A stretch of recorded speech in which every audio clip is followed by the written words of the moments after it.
It's laid back. Palm tree grove, rent so low, don't you know? RSL Consulting Services Limited was created for you. We are committed to provide the best in real estate investment opportunities in residential, commercial, and agricultural properties all over Jamaica. Contact us at 11 Connelly Avenue, Kingston 4, or call us at 876-948-0012 or 876-948-0012.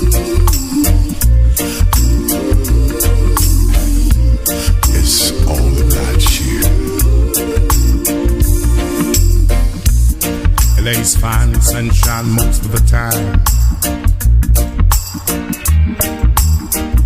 and the feeling is laid back. Palm tree grove, rent so low, don't you know? But I keep working my way back. But I'm a Jamaican boy who's born and raised. Nowadays I'm lost between two shores. LA's fine, but it ain't home.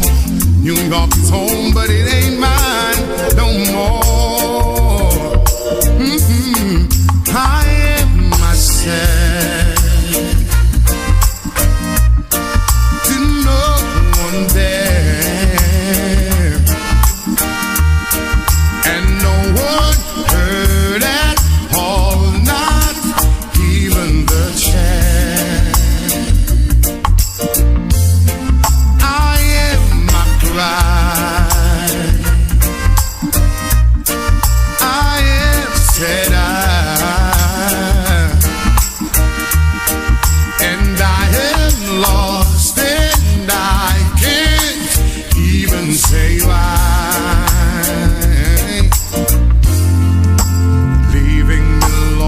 Still, did you read about a frog who dreamed of being a king? And they all became one, except for the name. A few other changes. You talk about me, the story is the same one. But I've got this emptiness deep inside, and it won't let me go.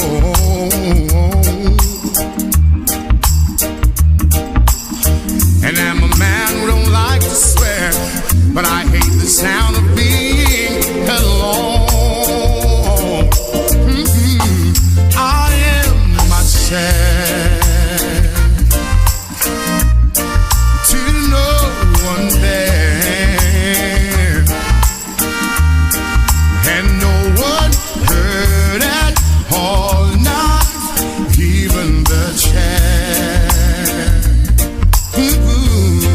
I am my pride,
what I want.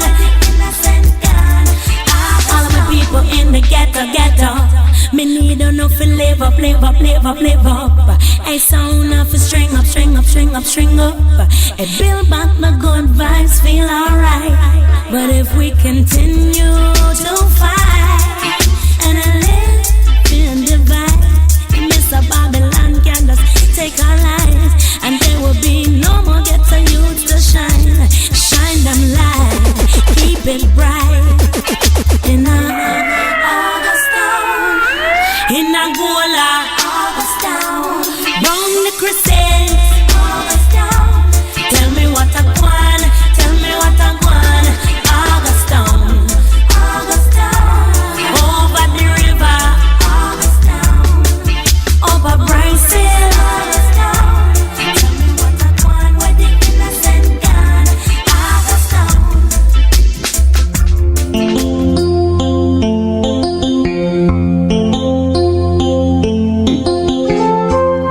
Welcome to Rebel Radio. Middle of the week, Wednesday. Very bright day in Kingston, Jamaica. And as usual, we have a program filled with information, interesting information for you. We at Rebel Radio, we are keeping our eyes on what is happening in the Caribbean. The Caribbean people, we are just one people. So we are going to start today's discussion in Guyana with senior journalist Mr. Adam Harris. Mr. Harris, good afternoon. And good afternoon to you too, bro. Good afternoon. Yes, sir. Well, I have been following up that case against the Minister of Local Government in Guyana. And I saw where he has resigned. The DPP has instructed the police to drop the case against him. But from a distance, it doesn't seem right to me. Can you update us on what is actually happening? Okay. From the inception, people were saying that the matter is going to go nowhere because he's one of the boys, and the government has a way of protecting its own people. It has a way of distorting whatever the conditions are. Yes. No minister has been charged. Now, when this fella was implicated, when the allegation of rape was made, any normal government would have insisted on a resignation so that he could face the court and let the chips fall where they will. Right. But that didn't happen. Mm-hmm. This fella writes to the president asking the president for leave, which means that he was in control. The president should have been the one, if there was any leave, to send him on leave, but no, he has to leave. Now, he's asking, or he's telling the president, I am going to resign, when the president should have sent him off. So obviously, this boy had a lot of power, or he's in control of the situation, so that he can actually direct the president on a course of action. Yes. When that happened, for example, we had a case where a woman made an allegation against a former assistant commissioner of police who was at the time head of the Police Service Commission. She claimed that she was at a meeting sitting next to him and he placed his hands on her knees.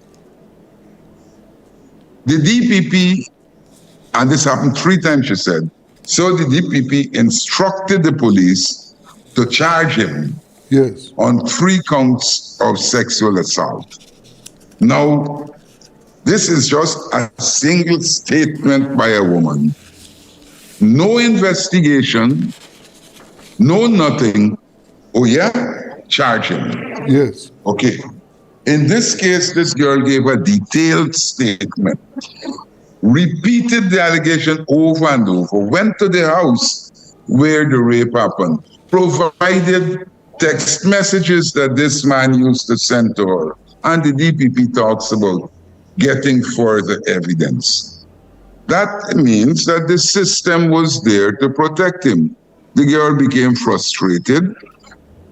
And she said, look, I'm tired. I don't want anything else to do with this. Now you remove her from her home. You claim you put her in protective custody. All right. She has no comforts. You take away her phone and all these things. But Dharamlal, who's the perpetrator, is allowed to sleep in his air-conditioned room, in his bed, free to walk about and do as he pleases. But the victim is like a criminal detained. Yes, yes. Now, freedom restricted. Exactly. So when all of this started happening, people started to question. They picketed the office of the DPP. She came out and said, oh, the opposition picketed my office. When in fact, there were some opposition members, but most of the people were members of civil society. So that alone gave you an idea of her stance on the matter. The opposition picketed me, not civil society, the opposition. So she added a political spin to this thing. All right, charges dropped. I mean, look at the speed with which she handed down her decision to the file. She had that file sitting there for about nearly a week and telling people that, well, I have to deal with them in priority. I have thousands of files that I have to deal with. Yes. So I will deal with this in time. But as soon as the police give a statement which says, the girl says she's dropping the matter, immediately she deals with the file and say no charges. So right away you can see the position she was taking. Yes, yes. Obviously, it does not look good at all.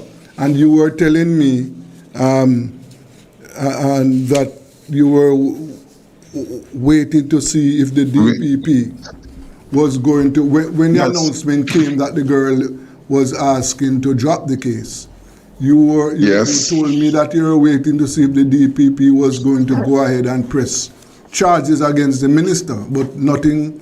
I expect any decent person would have done that. Yes. Any member of the justice system would have done that using the evidence before them. But not in this case. Not in this case. Yes. So that did not happen. But I mean, the members of the public are not satisfied. Yes. This morning, they were outside the office of the president protesting.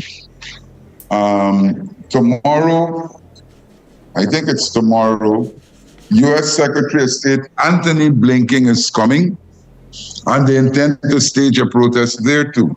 Okay. So the matter isn't over. Yes, yes. They're a group of lawyers. I don't know. I'm going to talk to some of them because I would expect them to file private criminal charges. Yes. And let the DPP go in and now cross those charges so we can see how she stands. Okay. So that the situation is there at the moment. Right, yeah. But, Sir Harris, based on what is happening now, it would appear to me as if the country is slided into lawlessness. The government is not living up to its responsibility at all. My friend, sliding, let me give you a bit of background. When the government was in there just before the 2015 elections, the man who's now Attorney General called a reporter and told him that, if the newspaper can continue like that, he can get guns and he can deal with this newspaper and all of that. That is the man who's the AG. The AG, Attorney General. Yeah? Told a reporter. Yes. Yes, at the Kaichur News. Oh, yes. That was reported. When the matter was reported to the police decided to question the reporter. How did he get this recording? Rather than investigate. But there's a feature on your phone, you can record all conversations. So when he went there, I went there with him. And I explained. There was another case where a fellow who's now a minister was recorded petitioning a little boy named Julius and crying to this boy, "Oh, I love you." A male minister, you hear? A male. So this is incredible. Eh? This is incredible, sir.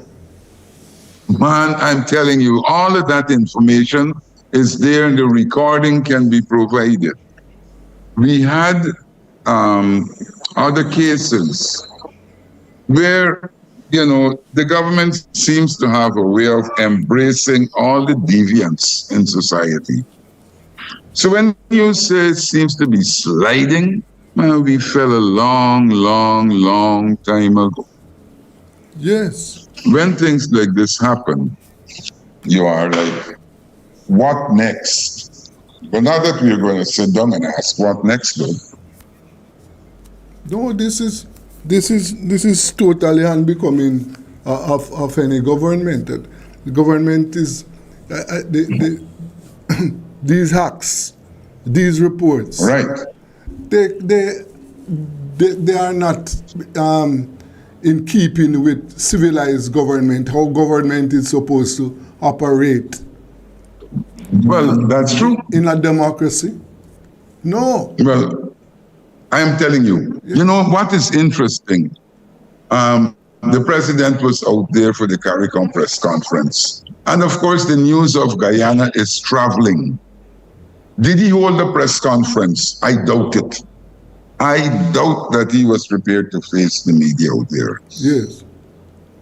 Yes. And remember, I mentioned to you that while all of this is happening, the CARICOM leaders, they are aware of what is going on. They read the news wires, and they have been silent.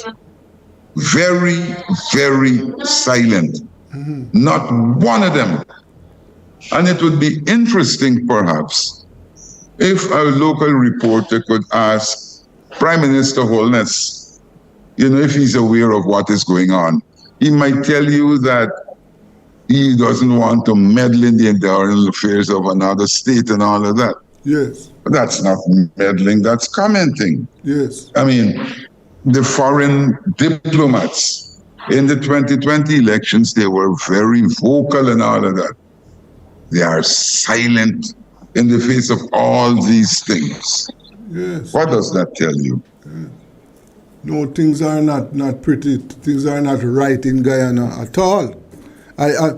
You will recall that there was another report indicating that the other PPP officials are also involved in carnal abuse and rape allegations of committed against the Amerindian girls.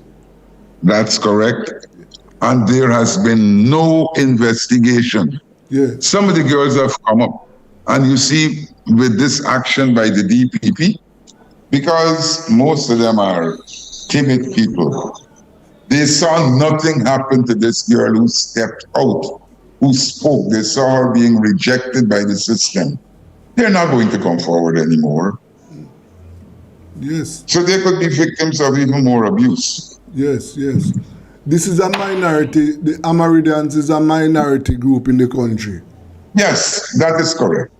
That is correct. Yes. Do they have members? Are there members of parliament? Parliament? Yes. Representing them? Yes. Why? This is a joke. The Minister of Amranian Affairs, Yes.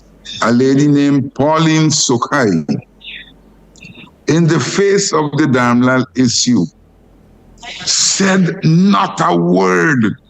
Wow. Even if she couldn't condemn, she said nothing. You wanted to know she was dumb. We don't know where she was. She was not in the spotlight. Other female ministers of government, Yes. one of them came out and spoke, and that was how the police got involved. But all the others will hold. Tomorrow morning then. All the others were silent. About 30% of the government MPs are women. There was not a single condemnation. None. No, man. This is So that's how it is. no. This is totally out of bounds, man. So what is clear? There are clear indications that the agencies, state agencies, they too are neglecting their responsibilities. In other words, they are taking instructions from the government and not doing their professional job. That is also correct. I mean, those media houses that are affiliated to the government, they did nothing. They did not report anything except what the government said on the Nandlal issue. Uh-huh. You know, if you go online and you read the newspapers and go back, you will see that they were silent. Sometimes you get the feeling that it's we against them. Yes, yes. That's, the society is split into two different factions. There isn't a case of reason, let morality prevail. No, none of that. None of that.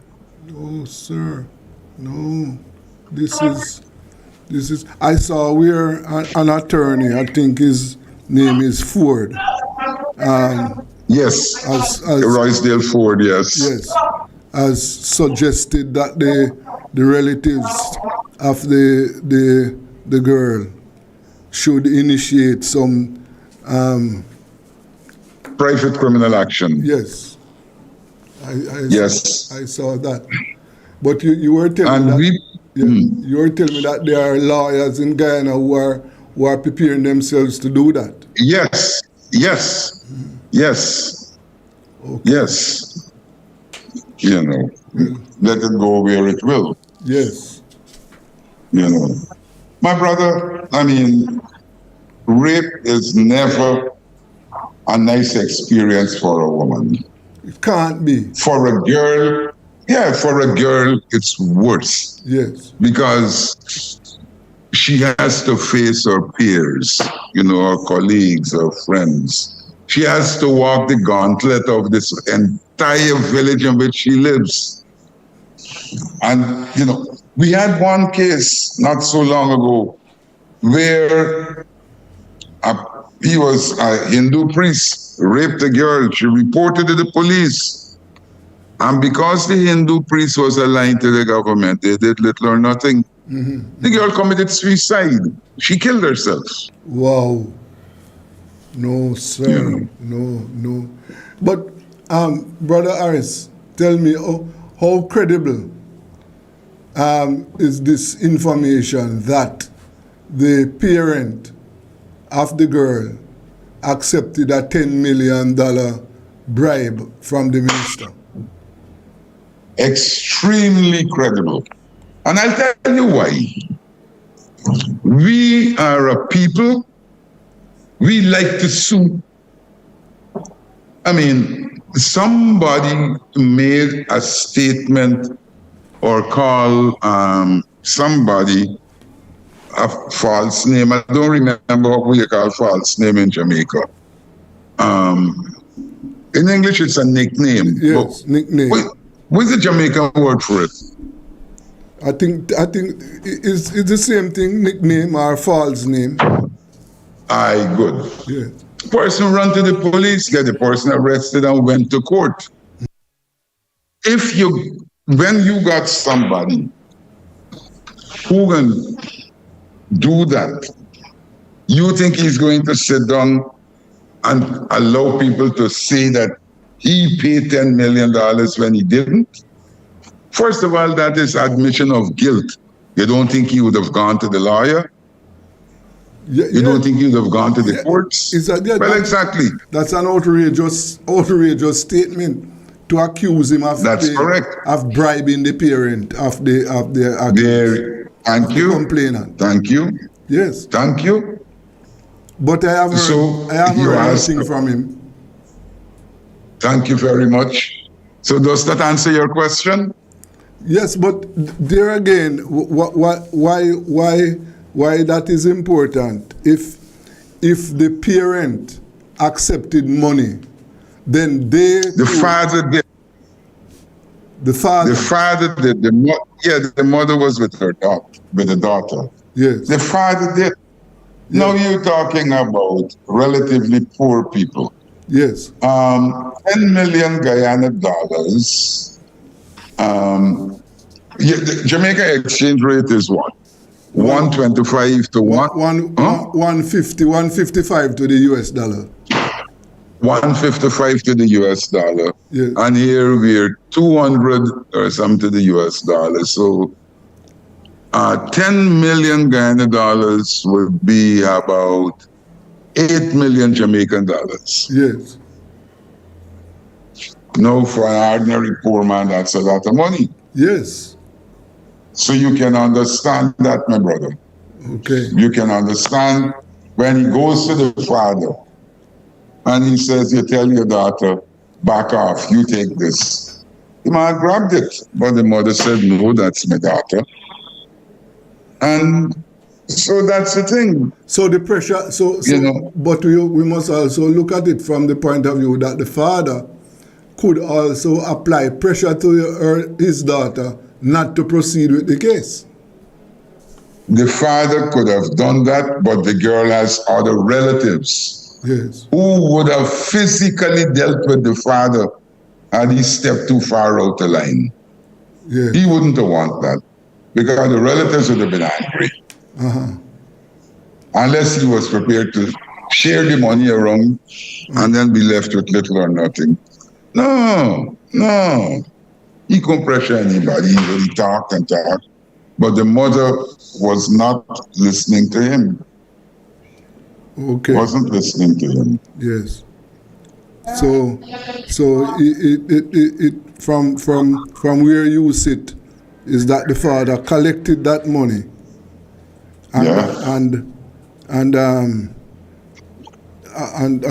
of course we're not ruling out the fact that he would have tried to influence his daughter not to go. That's correct again. Yes. That's correct. Yeah. That is correct. I see. That is correct. Yes. But But so far, you have heard nothing from the minister denying those charges, those allegations. He never did.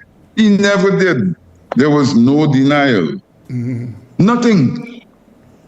Nothing. The most recent person to make an allegation was this. Her father was very, very rich. He's dead, but the brothers, they are very, very rich people. And she came out and said that he tried to rape her. He didn't realize that she was not attracted to him because she was a lesbian.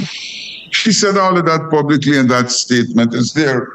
I am going to see if I can find it, and I can send it and let you read it. Yes, sir. Yes. So, as we speak, sir, there is the government first of all is has failed in its responsibilities to protect the citizens' rights, and there is a morality problem because That's correct. if the government sit by and allow these things to happen to one of its citizens, then that is a bad thing, right? Okay. And then Yeah. we are also faced with a situation where the state agencies, they too, are not living up to their responsibilities. From all indications, they are taking instructions from the government. You know, if you should listen to the statement by the president, he said, I said nothing because I wanted to let the system work. Yes. What system? What system? My brother, no system was going to work. Yes. So I don't know. You know, it's a crazy thing. Very, very crazy. Absolutely, sir. Very, very. It is very, very bad. And as you indicated not too long ago, that civil society, members of society, have not dropped this matter. They are pursuing it. That's correct. Yes. That's correct. Yes. Well, That's correct. let us see how far this will go, because right now it is clear. I wouldn't like to be in the shoes of that youngster. She must be. I know. Yeah, she must be depressed. And I know. then the other thing that I know must be happening, if the father really took the money, then there must be some confusion within the family, because there are members of that family who would be saying, no, we're not taking any money. And then he went ahead and took the money. So that there must there you go. There must be some dispute and confusion right now. Well, it is. Well, you know, my brother, that's the thing. And that, you know, sometimes money for poor people means a lot. Yes, sir. That's true. Quite often, sometimes, it's a difference between a meal and going hungry.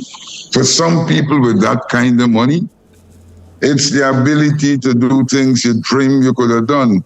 $10 million was done just now, you know. You go out and you have a drink with your friends, and you have a lady on the side.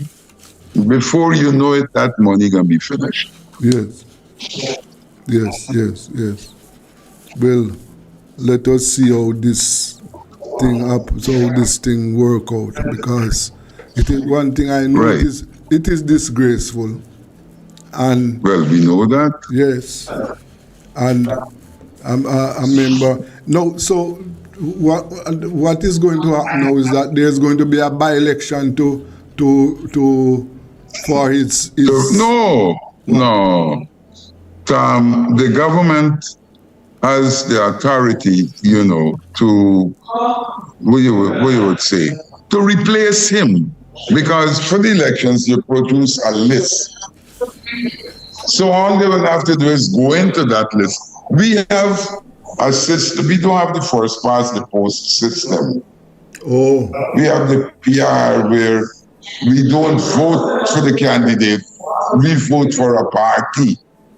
Yes. And that's the nonsense that we want changed. That's what we want. You know, the party will have a say in the government, of course. But what should have happened is that you should have had people who are responsible for the specific people in a neighborhood, instead of a blanket thing, you know? Well, if So that happens, why I'm asking you, because if that happens in Jamaica, there would have to be a by-election. Yes, that's correct. Yes. That is correct. But you are saying that in Guyana, the ruling party can just replace the That's minister. right. Yes. So That's right. That's right. The people who voted for that minister, Don't have to say. Well, they didn't vote for minister. They voted for a slate. They voted for that candidate, right? No, it's a whole slate. Okay. Look, I put up 65 names. Yes. All the parties who they will put up 65 names. And you go out, and according to the number of votes you get, you divide the total number of votes by 65. And that would give you the number of seats. Yes. So the government, the party, each party would now decide who it was going to put in those seats. The people has no say in that. Oh, I see. It's a party affair. Aye. Oh, That's correct. I see. That's correct. That's correct. So the ruling party will decide who will replace the That's right Minister again. Daraman. That's right. I see. Damla, yes. Yes. Well, Mr. Harris, I want to thank you for taking time out to enlighten our darkness, to feed us with information on that very important matter, what is happening in Guyana at this time. Thank you. Yes. Thank you, my brother. So- I'm here. Yes. And we'll keep in touch. Thank you. All right. All right. That was senior Guyanese journalist Adam Harris, keeping us up to date on what is happening in Guyana. Read those allegations of rape against a government minister. Well, that you can see what is happening over there. That is very, very, very, very unusual. The minister has resigned. The DPP has dropped the charges, right? And there are also reports that the girl's father took $10 million from the minister in order to drop the case. Now, this is really, really a muddy case. Very, very, very, very muddy. Well, there are, as you heard a while ago, there are suggestions that the girl parents should take some private legal action. And as Mr. Harris indicated, that there are some lawyers who are standing by to pursue that path. So let us see what happens and see how this works out. It's something that is not looking good at all. Not at all. This is Rebel Radio. Let us go for a break.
back to Rebel Radio, and we have the latest crime numbers from the police force showing a reduction in crime, for the first 6 months of the year. But there is a disturbing news. I haven't checked it out, but a mother and her 5 children. This is Gina Richards from Keith District in St. Ann. Well, based on report, they were slated to visit relatives in Kingston on Thursday, June 29. Today is July 5th. But apparently they are missing. Now, this is very troubling. She and her 5 children, Garcia Thompson, Cherish Taylor, Jamaica Gordon, Gina Richards. Yes. 1, 2, 3, 4 children. She and her 4 children are missing since June 29. And they are asking if you should call the Duane Park Police Station, 933-4280, if you have any information that can assist in finding Miss Richards and her children. Now this is just what is happening in Jamaica. As far as crime and violence are concerned, this is what we are faced with. The Jamaican population, faced with serious problem, the crime situation. The police are reporting that major crimes are down. So the murders are down by 13%, or 94 less than what it was last year this time. Shootings down by 12%, 71 cases of shooting less than last year this time. Rapes down by 24%, 63 cases less. Robberies down by 23%, or 111 cases less. And break-ins were down 12%, or 62 cases less. Yes. Now that is not bad news, but the terrible thing about what we are facing is that the numbers are going down, but not where we can be comfortable. No. Not at all. The crime is a big problem. Every day, a Jamaican is murdered in this country. So the police are reporting, yes, that the numbers are down, but just to show you something. Now we don't know what all the facts around this case. But here's a mother and her 4 children missing since June 29. They have not been found. Right? They are also reporting that they have seized more firearms since the start of 2023 compared to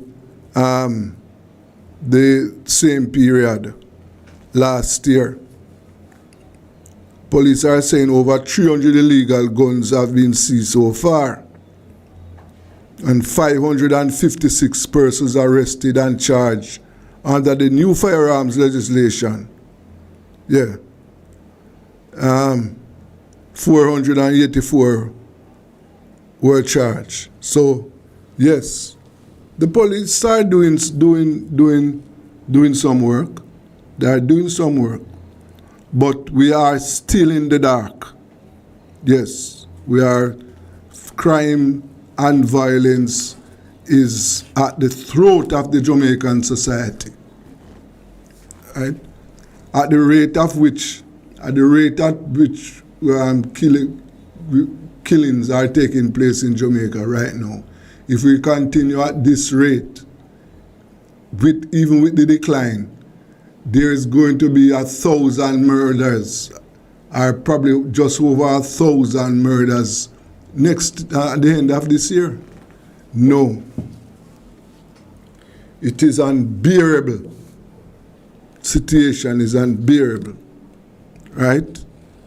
So as far as as far as we are concerned right now, yes, these are very, very, very, very, very, very, very unbearable. I am also seeing a report where fees for a student at Stella Maris Prep School. Now, this is one of the upscale preparatory school in the corporate area. It will be significantly increased come the start of the new year. Yes, they are announcing some new. I saw a report where some new fees. Nursery and pre-kinder students will move to $142,500 per annum. That is certainly something that is way up there, right? At an increase of over 47,000. But as I said, this is one of the upper scale prep school. Now we can just imagine these fees are, as I said, way up there. I don't know how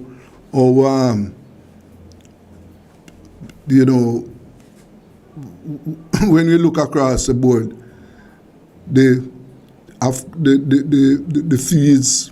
fees at the lower level for those at the primary level.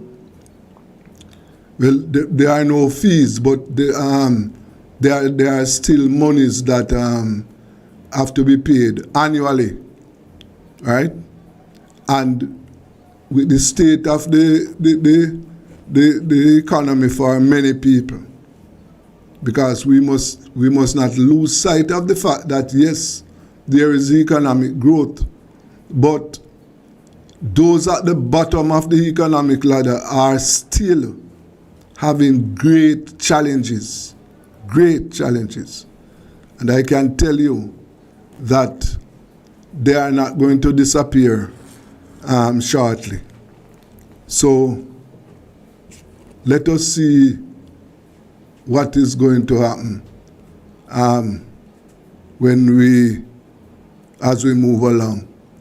At 3 o'clock, we'll be talking to one of the political aspirants who is vying for power, political power in Southwest St. Elizabeth. So let us take a break.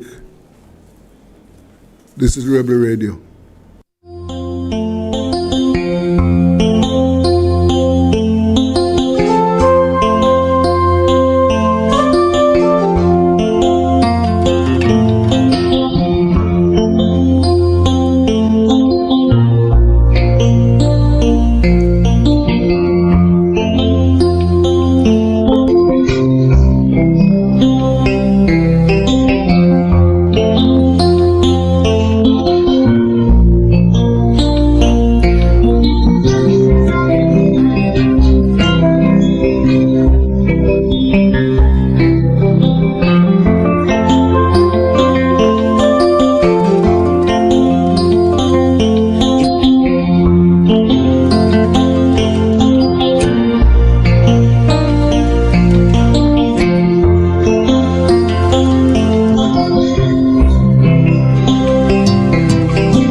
Jamaica.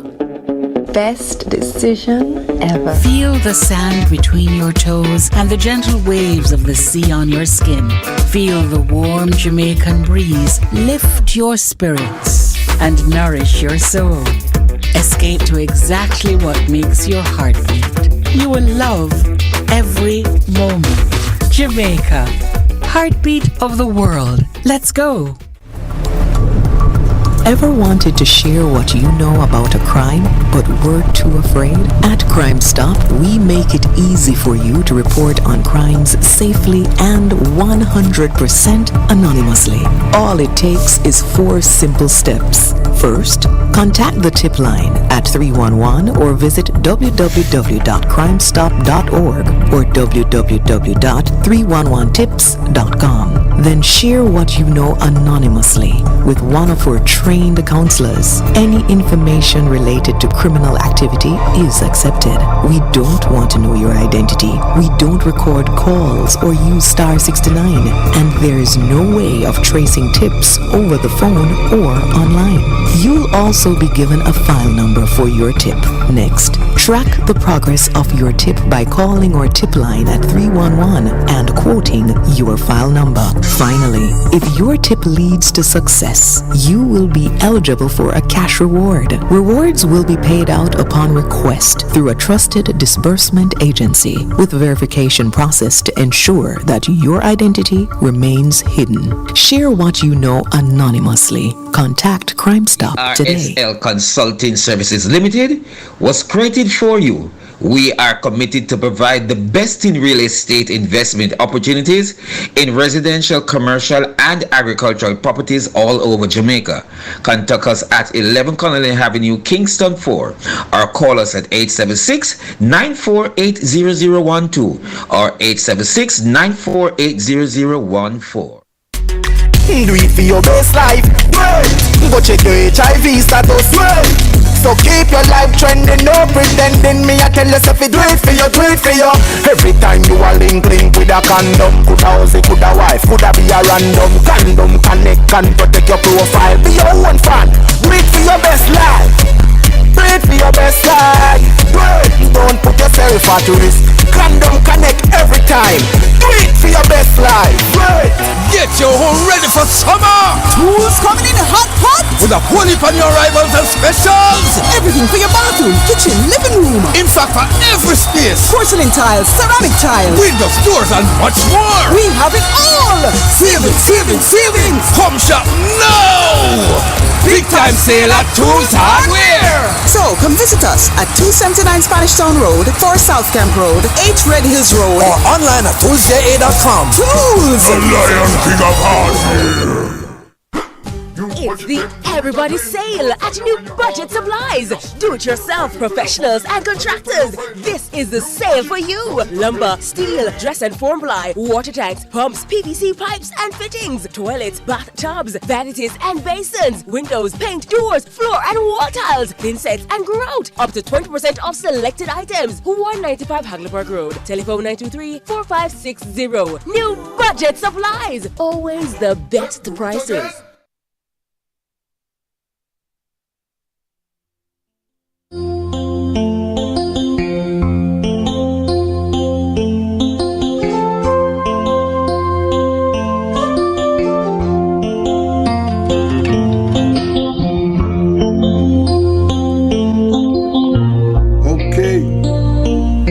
Back to Rebel Radio, and at this time we are going over to St. Elizabeth, and we are going to be talking to Mr. Matthew Parchment, who is one of the aspirants for the People's National Party in Southwest St. Elizabeth. Mr. Parchment, how are you doing? Good evening, sir. Yes. I am doing wonderful. Okay. And thanks for having me again. Right, sir. So how is your candidacy? How will the work how are you proceeding? How are things going along? No, go ahead. I mean, how are things going for you? Things are going good so far. Yes. we are putting in the work. The party has laid out a process for us to follow. Yes. So we are following that closely and reaching as much people as we can. Okay. Right. And what is the feedback? What is the feedback you are getting from the people? I am getting some good feedback from the people. Yes. People ready for a change. Yes. And they are looking for the candidate to be selected and start doing some work. Yes. Yes, but the ground is very, very fertile. The ground is very fertile, and people are receiving the People's National Party on the ground. Yes. So the question is whether you are the candidate or not. Are you seeing? Are getting a feedback from the people there that they are willing to change, to vote for the PNP? Definitely, because people, as I said before, are ready for a change. Yes. The current government is really making some big blunders, especially when it comes down to crime, agriculture, employment in general. They are really not there for the people. The people are not feeling the growth that they had said that the economy went through last week. Okay. So they said it went to a 4% increase. Yes. In GDP. But when you go on the ground, people are suffering. They can't afford basic amenities and necessities, such as food. Food prices are so high. People can't eat a nutritious meal. I mean, when they go to the clinic, people have lifestyle diseases, diabetes, hypertension, and they can't afford the medication. They have to sacrifice either eating or buying the medicine. So people are not feeling the prosperity as the government said. Yes. And so people are ready and they're willing to give the PNP a try. Okay. And these are most of the undecided voters. Okay. Because the last general election, the turnout was very low, 39%. Yes, sir. But people are ready now and they are getting ready for a change. Yes. And this is one of the issues faced by farmers right now is the issue of predial larceny. Definitely. Yes. And as you might have seen recently in St. Anne, in St. Catherine, you would have seen where the people have taken the law in their hands and they have killed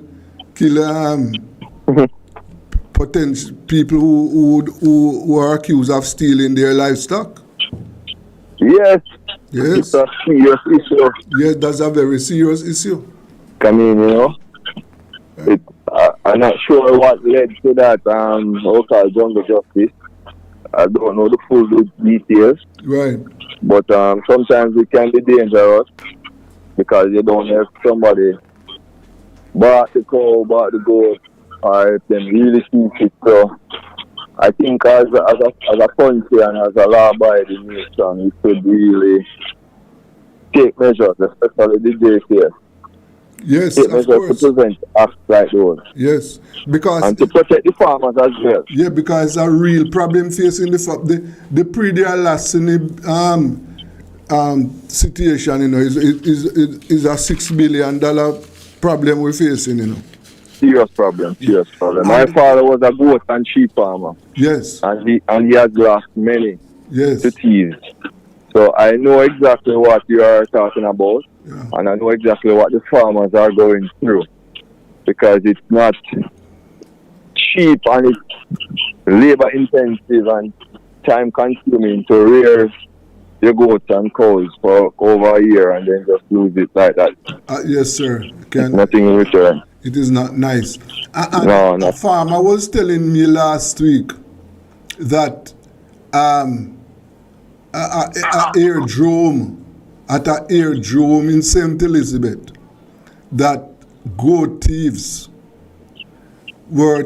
took stolen goats to the airdrome where the stolen animals were picked up by a plane. I don't know. Well, I'm not certain of that case, but anything is possible. But one thing I know is spray their last, especially when it comes down to goat.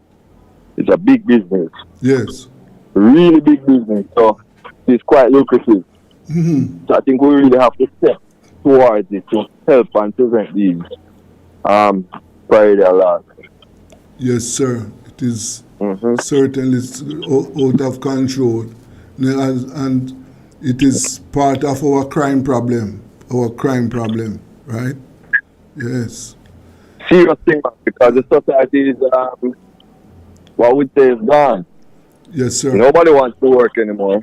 Mm-hmm. And they just sit down and watch you rearing your goats, planting your crops, and then when it's ready to reap, they come and steal it. Yes. So we have to really try and get back to society. Mm-hmm. Starting by teaching morals and values in the primary school. Yes. I was watching Susan show last night about the PIO jail, the level of corruption in the society and how we're going to change. Mm-hmm. I think it all leads back to these same systemic problems that we're facing in society. Yes, sir. So it's not only in farming and agriculture, but if you talk to any small or medium enterprise business, they'll tell you that they are faced with stealing. Yes. And the recent case was in Stepford there earlier in the year. Yes. That was a massive one. Yeah. So it is really a big problem we're facing as a society. Mm-hmm. And we have to start finding ways and means to tackle it. Yes, of course. Yes. But without telling me everything, but I would like to know, for you to share with our listeners, what are some of your plans, if elected, that you intend to implement in order to address the issues in St. Elizabeth? For example, let us start with water, because I know residents there are having problems with water. Yeah, man, that's a serious issue. It's not only in St. Elizabeth, I think it's all over the island. Yes, of course, I know. And in Westmoreland as well is a big problem. Yes. But as you know, St. Elizabeth it's critical for us because our main economy down there is farming. And you cannot farm without water. No. So the water system really has to be reevaluated. And I think we have a great source of water in the Black River. And I don't think we're utilizing it as much, because it has the capacity to service a large area. Mm-hmm. So I think we have to look at our water source in southwest St. Elizabeth. Okay. Until we solve those issues, then we will always struggle, especially when it comes down to farming. Because, I mean, look at Flagaman, a major farming community. Most watermelons in Jamaica. And they don't have running water in the park. No. So they have to truck water, which is quite expensive and labor intensive again. And then you have so much things to deal with. Mm-hmm. So one of my main plans is for Southwest St. Elizabeth is irrigation system. Yes. We have to get serious with it and tackle it. Yes. Because it's not only for household use but also farming. Right. But the proposed Essex Valley irrigation system is supposed to be that farmers in your area are supposed to benefit from that. Is that the case? I am not sure, to be quite honest. Mm-hmm. I have to do some more research. Yes. But I am not sure how that is going to reach all the way in West St. Elizabeth, because that's all the way up by Essex Valley. Okay. I haven't seen the plan, so don't I can't knock it. But it looks like a far stretch to me. Yes. And it just looks like some promise to the farmers that them feel good. Mm-hmm. So, but let's see what happens when it's finished. Yes. Tell something. Recent rains. Did the recent rains impact on farmers in your constituency? Yes, it definitely caused some damage. Okay. Lots of damage to quite honest. Mm-hmm. Because a lot of persons lost watermelon, cantaloupe, tomatoes, and sweet pepper. Mm. So the farmers did feel the effect of it and washed away a lot of farms. Okay. Uh-huh. And do you know if they are getting any assistance from the agricultural agencies to address that? Well, the agriculture minister did announce some $62 million relief funds available. But from the farmers that I'm talking to, none of them are really getting the benefit. Mm-hmm. So I am not sure if they are going to, but they haven't gotten that yet. Okay, I see. Yeah. Yes. Yeah. And I know that there is the unemployment situation impacting the youth in your area must be of concern to you. It is of great concern, and the reason why it is of great concern because there are potentials down there to create jobs, but it is not being tapped into. I can't understand for the life of me. St. Elizabeth is the number one producing areas of farm goods. So we don't have some serious manufacturing facilities. When you think about spices, fruits and vegetables, I mean, these are all things that are produced abundantly in Southwest St. Elizabeth. So why can't we have some factory to do some manufacturing? This would create immediate employment for the youth and the people in general. Yes. Not only for direct employment, but indirect employment. Farmers, the transporters, all levels of society. But we have these products coming in. If there's a glut on the market, they go to waste. Tomato is one such example. Why aren't we making our place to make tomato ketchup? Spices is an next thing. I mean, once you produce any hot sauce and you put Jamaica flag on it and export it, it can sell. Yes. Trust me, people are just in demand. I was talking to one son of my friend the other day. Aki, a thing like Aki. The diaspora is so big. I mean, if you cannot contain an Aki a week time and sell it away, that's huge business. So we have to get serious about our manufacturing industry, especially in Southwest St. Elizabeth, where things are just ready up here. Right. But that means you are going to work to get private investors to take up those opportunities. Well, it can be private-public partnership. There are options that we can explore going forward. But I mean, like, these are what we call low-hanging fruit. Things to be made, money to be made, employment to be created. It can be done. Okay. So we just have to capitalize on these opportunities. I see. Yeah. And let me ask you a question. What is the situation with you know that landlessness is an issue in Jamaica? Now, in St. Elizabeth, is there a problem for the farmers and the people in general to access land? Do you have squatting in your area? You have Yeah, so it's a big problem. Access to land with irrigation. A lot of people want to go into farming, but the lands are not really available. So squatting is not such a big problem there. But the issue is that you have family members that migrate not coming back, and these lands are just there idle. So we have to really try and sort out these lands that are not being put to use. So I think the states have to find a way to deal with it. Mm-hmm. But land is definitely a big issue in St. Elizabeth.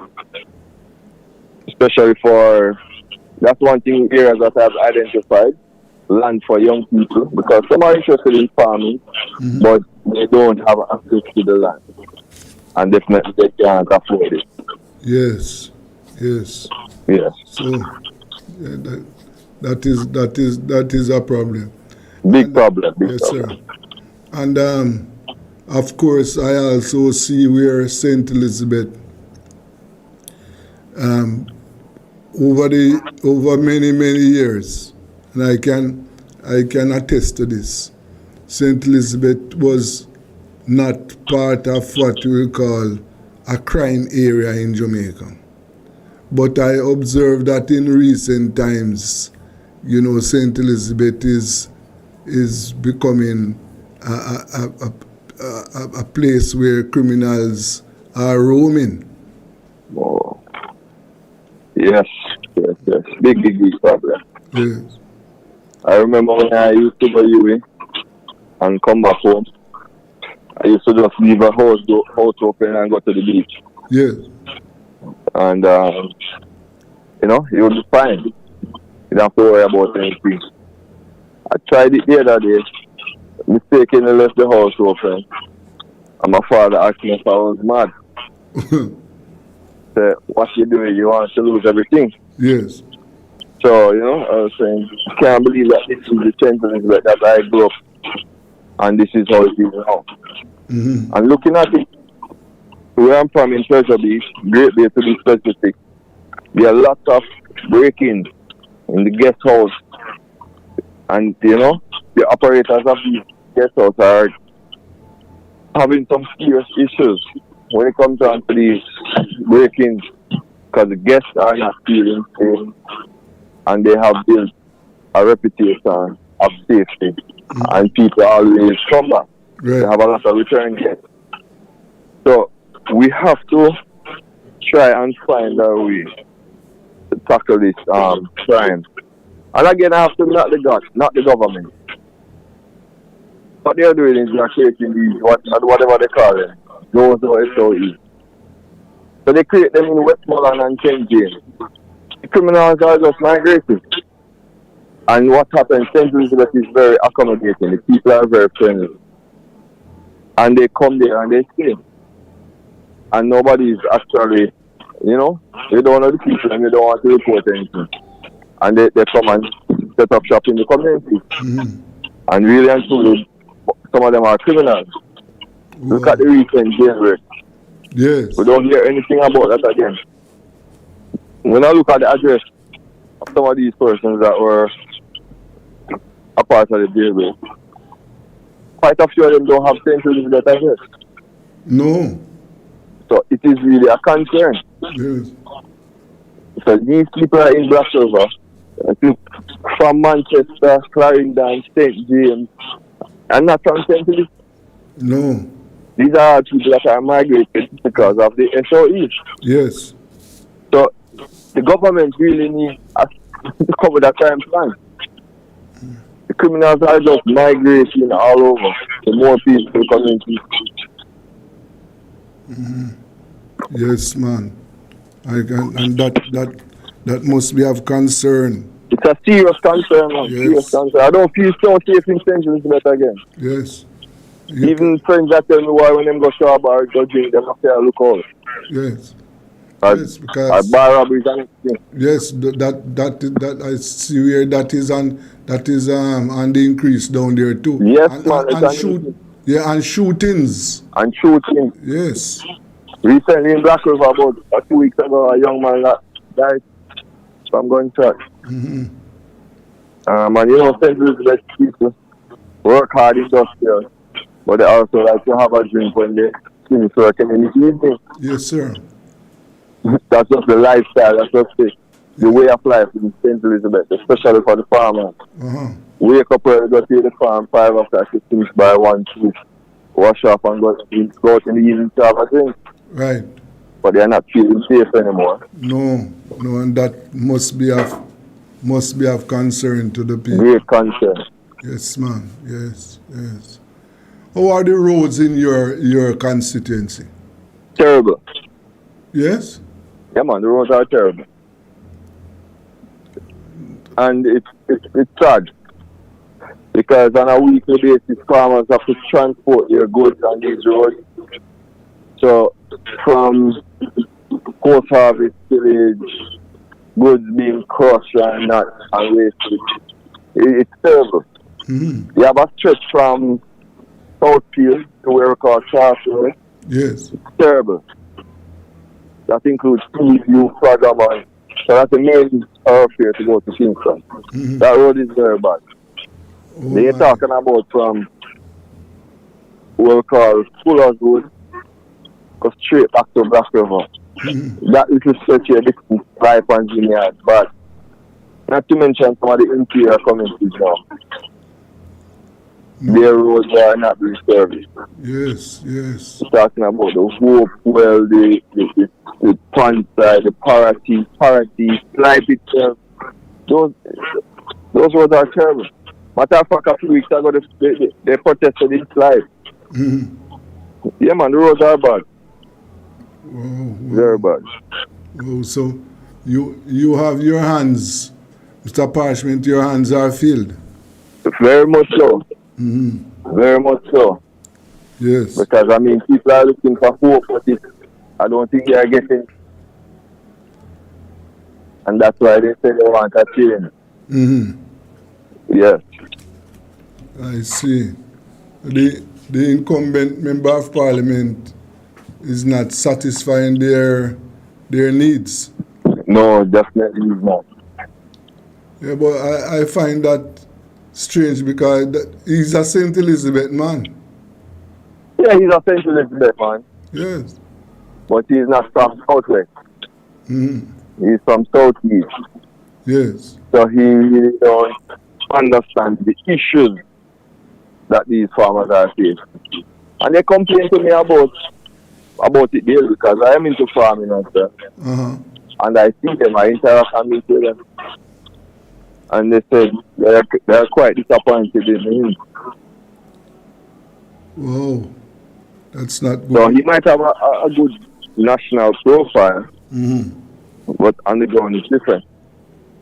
Yes. People are dissatisfied. Dissatisfied. Indeed. Yes. Boy, I pity that these things. Yeah, look at the incident recently in Westmoreland with the MP. Yes. I mean, I don't want to justify, but the people are just told it's going to do it. Yes, I didn't see part of it, but what I understand that it was a very a big demonstration. Yes, it was. Yes, and again, these are the issues faced by ordinary Jamaicans: the conditions of roads. Yes. Water. These issues are not confined to just one parish, you know. No, that's right. It is across the 14 parishes. Right. So that begs the question: what is the government really doing there? Yes. It is not pretty. Not pretty. No. Even in Kingston. Yes. You have some serious potholes at some crucial points. Yes, man. The whole country. But Kingston is capital. But Mr. Parchment, you as one of the younger potential MPs, you, as I said, you really have your hands filled because let us face it, we have had two parties governing Jamaica since 1944. True. So, the ills, the water problems, the road problems, the socio-economic problems that Jamaicans are facing now in 2023, both parties have to take responsibility for it, because remember now, no other party has formed government in Jamaica. None. So, go ahead. So therefore, the younger MPs like you, and I would say on both sides, from both parties, will have to start looking at the system and decide how what is going to be done in order to tackle these issues, because these are old issues over which governments have presided for decades. Are you there? Yeah, man, I'm here. Yes. Well, I was just thinking about what you're saying, and it's part of the very reason why I get involved in politics.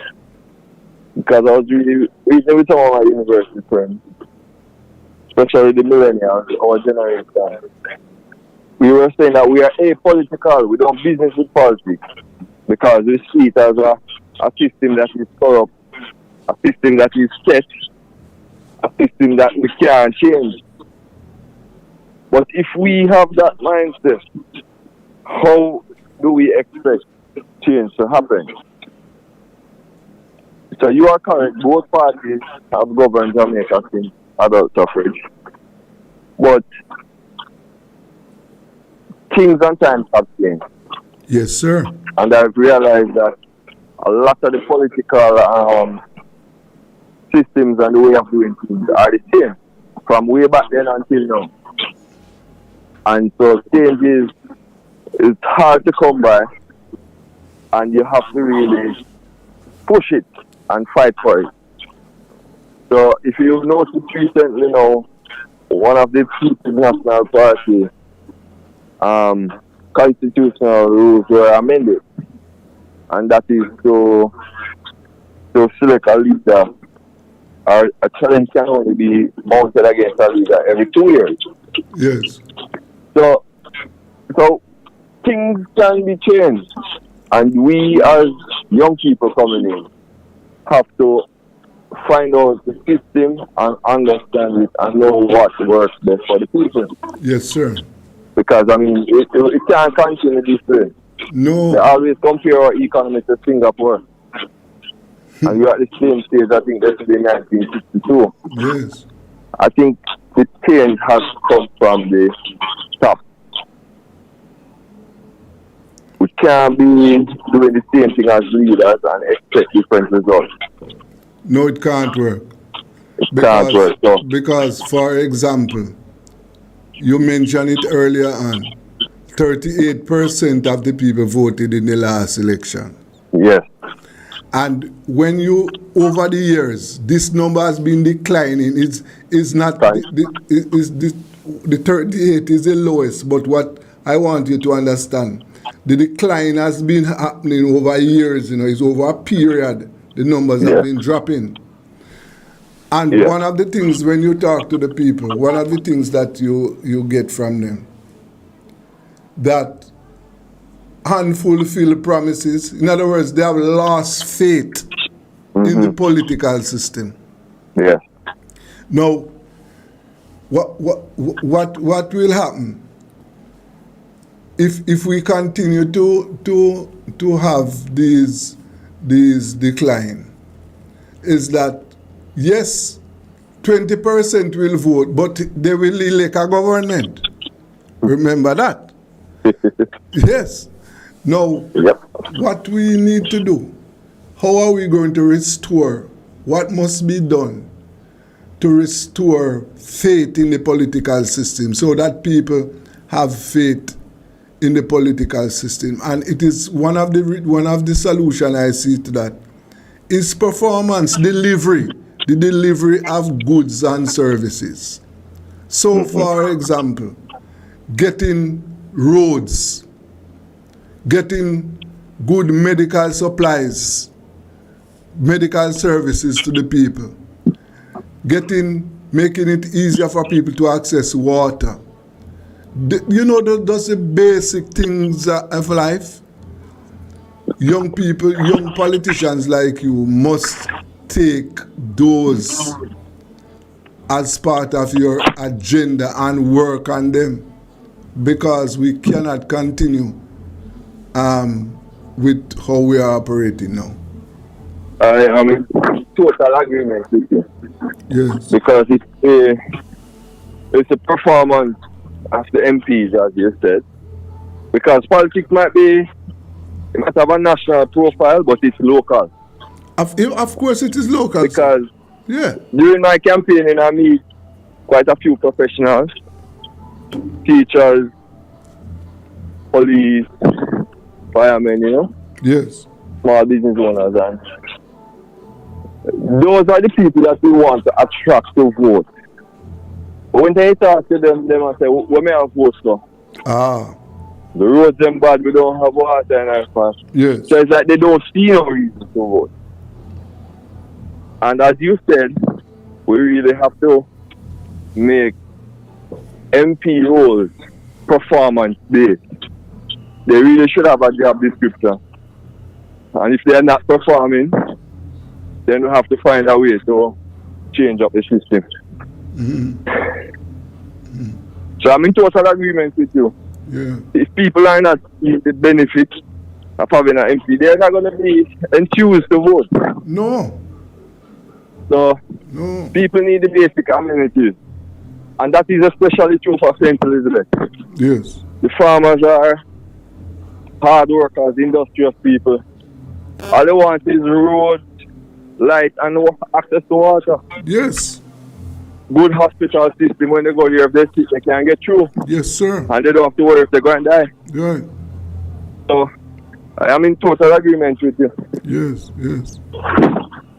What is the state of education in your constituency? It is, I would say, it's kind of a balance. But more needs to be done. And we have to push education as a vehicle to come out of poverty. Yes. And I don't think the young people are understanding the importance of education. Yes, sir. So, but with the mass exodus happening now, I don't know what's going to happen come September. Yes. We have too much young and experienced people. And we're going to have to look into the system seriously. Yeah, because I saw where many schools are advertising for teachers, and they want experienced teachers. Teachers, I don't. Yes. I don't know where they're going to get it from. No, that is another issue, because the teachers senior teachers have migrated. Yes. Somebody was telling me this morning that teachers from private schools, private schools are having issues because the teachers are leaving the private schools to come over to the public schools. Now that there has been the increases, the salary increases. Okay. Well, as we were reading, when you go to these expensive prep schools and private schools, we all end up at the same high school. If you went to primary school. So I think when it comes to education, parents has a lot to do with it. Yes, sir. And to take an active role in your child's life, I think they will eventually be good. So, to me, I went to primary school, and I would say I went to Monroe. So I had supportive parents. So I'm not sure. Of these expenses for schools and private schools. Yes. So I'm already was in the papers yesterday. That's a massive increase. I don't know if you saw it. Yes, where they having announced increases for the next school term. Yes. I saw so, it. I saw it. The fee was like 147 per term. Yes. That's some serious money there. Yes. And that is one of the upper scale preparatory school in the country. Yes. I saw the information. It really no, boy, it's a lot of money. A lot of money. Yeah, it's a lot of money. Yeah. Compare that to when I went to UAE in the early 2000s. Yes. That's almost what I used to pay. Okay. For university degree. Yes. Per year. Yes. So serious money. Yes, it's really serious. But and then when you look at that, those fees are not charged at primary schools, and I'm sure some other prep schools have lower fees. But the fact of the matter is that what is being charged at the lower level, it is still burdensome for working class families to find that money, right? It is. Yes. And especially if you have more than one kid. Yes. So we have to really get the education system right. Yes, sir. Because most of us, I can speak for myself. If I never had my education, I don't know, what the future would be like. Yes. And I'm coming from a working class background, parents are working class. So, I understand, I know the benefit of education, and I will definitely always push it and lobby for it. Right. Well, I want to thank you for taking time out of your busy schedule to speak with me or to talk with us on Rebel Radio. And we want to wish you all the best and let you are aware, and we are repeating it, that the platform is open. So I'm sure that we'll talk again, because this is where we want to share information for our viewers and listeners. So yes, thank you, Mr. Parchment. Definitely, and I appreciate it, and I look forward to our conversation. Yes, sir. That always enlighten me. Yes. And thanks to your audience for listening as well. And as you said, this is a available platform, and I will definitely reach out if I have anything to share with you. Take good care of yourself, sir. Thank you very much, Richard. Okay. That was Mr. Matthew Parchment, and he's one of the aspirants for the People's National Party in Southwest, St. Elizabeth. They are, I understand there are 3 aspirants, and they are planning a poll to decide who will represent the party in the next election. Let us see how that one goes. This is Rebel Radio. Let us take a break.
baby, dance little more for me, yeah. Oh yes, sir. I've been watching you across the room. Wish I could tell you how I feel. If I could get closer, a little bit closer, then I'd show you the deal is. All night I've been uptight, and then you're inside, and then I'm alright, cause you're so clean. If you know what I mean to hold you and never let go. You need to be here in my arms. Hey babe, on my shoulder. You need to be here in my arms. Hey, hey, hey. Don't let the waiting be too long. Can hardly wait a minute more. Say excuse to the crew you're with. Come feel rubbered up hardcore. Yes. All night I've been uptight, and then you're inside, and then I'm alright because you're so clean. If you know what I mean to hold you and never let go. You need to be here in my arms, with your head on my shoulder. You need to be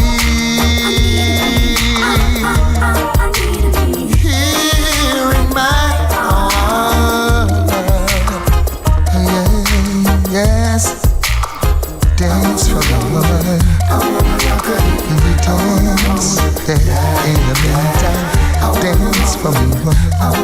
Hey, hey, hey. Dance for me, baby.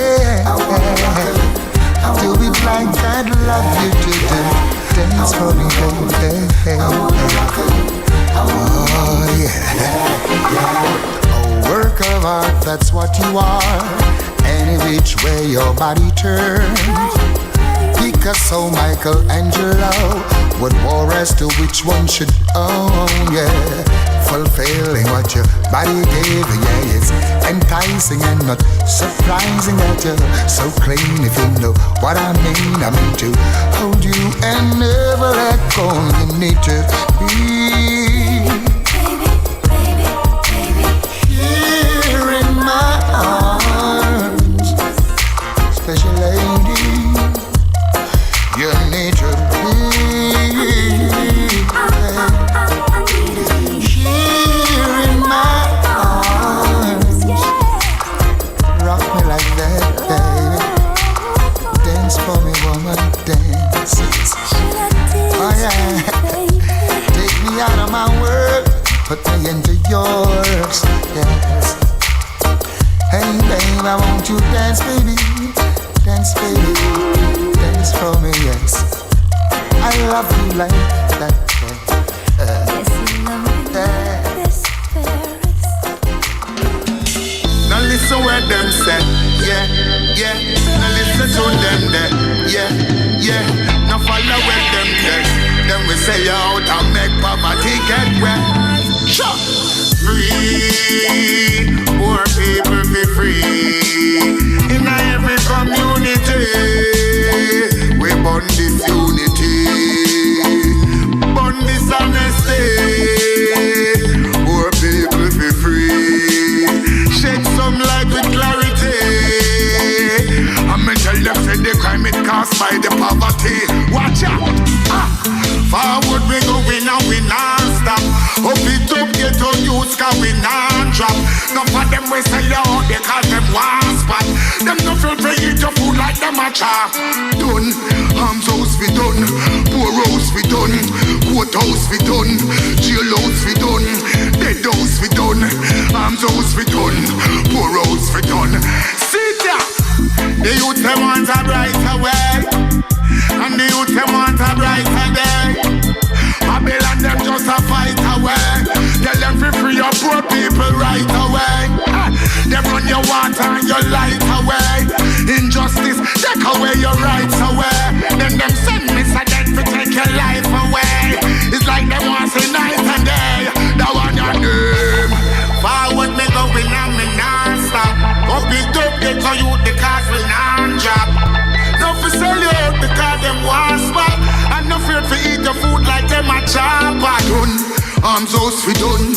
courthouse for done, poor house for done, jail house for done, dead house for done, arms house for done, poor house for done.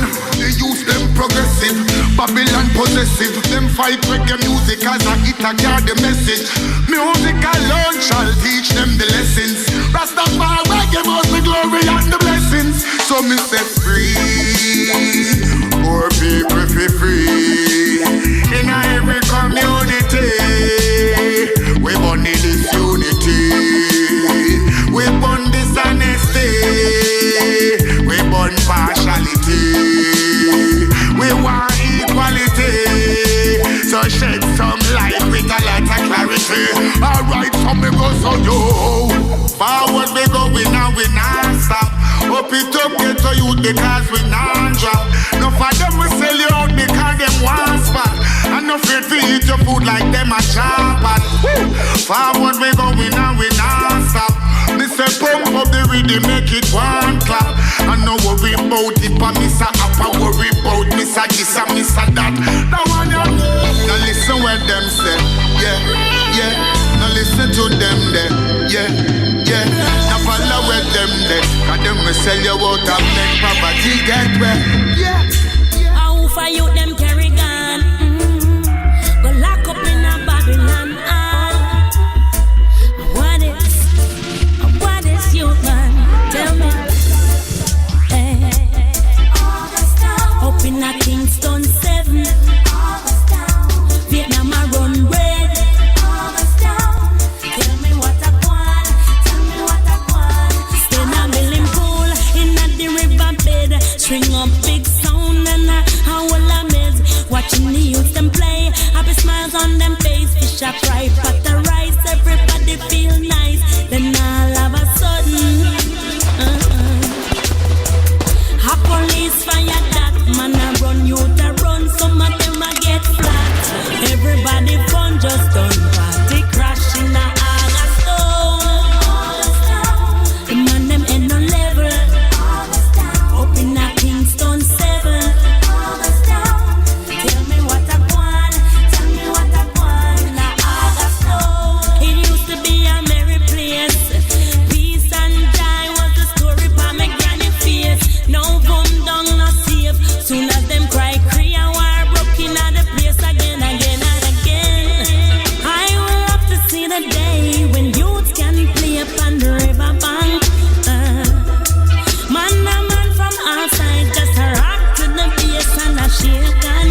In the it's a politician. What is it that you want from?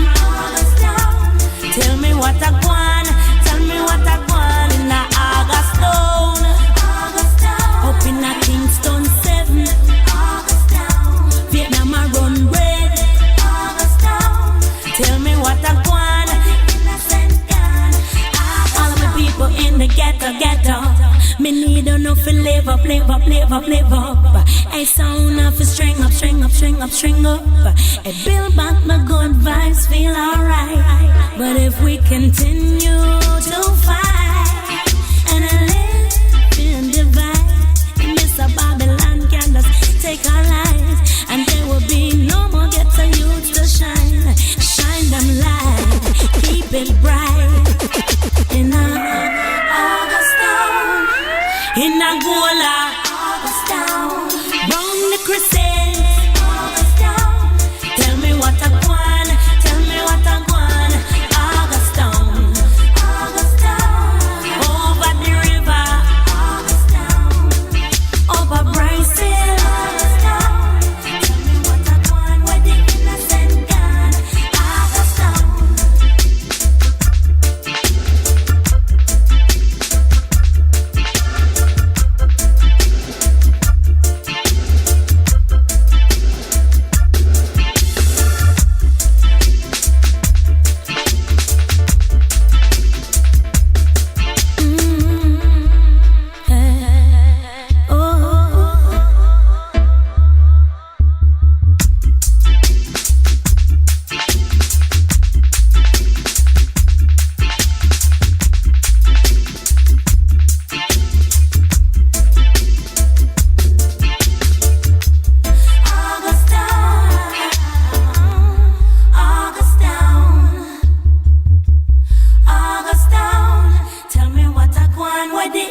mouth, drawing me in, then you're kicking me out.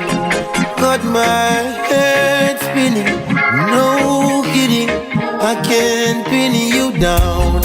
What's going on in your beautiful mind? I'm on your magical mystery ride, and I'm so dizzy, don't know what it means, but I'll be alright. My head's on the water, but I'm breathing fine. You're crazy and I'm out of my mind, 'cause all of me loves all of you. Love your curves and all your edges, all your perfect imperfections. Give your all to me, I'll give my all to you. You're my end and my beginning. Even when I lose, I'm winning. 'Cause I give you all of me, yeah. Whoa. You give me all of you, yeah. How many times do I have to tell you? Even when you're crying, you're beautiful too. The world is beating you down and around to every mood. You're my downfall, you're my muse, my worst distraction, my rhythm and blues. I can't stop singing, it's ringing in my head for you. My head's underwater, but I'm breathing fine. You crazy and I'm out of my mind. 'Cause all of me loves all of you. Love your curves and all your edges, all your perfect imperfections. Give your all to me, I'll give my all to you. You're my end and my beginning. Even when I lose, I'm winning. I'll give you all of me, girl. Yes, you give me all of you. Yeah, give me all of you. Cards on the table, both showing hearts, risking it all, though it's hard. All of me loves all of you. Love your curves and all your edges, all your perfect imperfections. Give your all to me, give my all to you. You're my end and my beginning. Even when I lose, I'm winning. I give you all.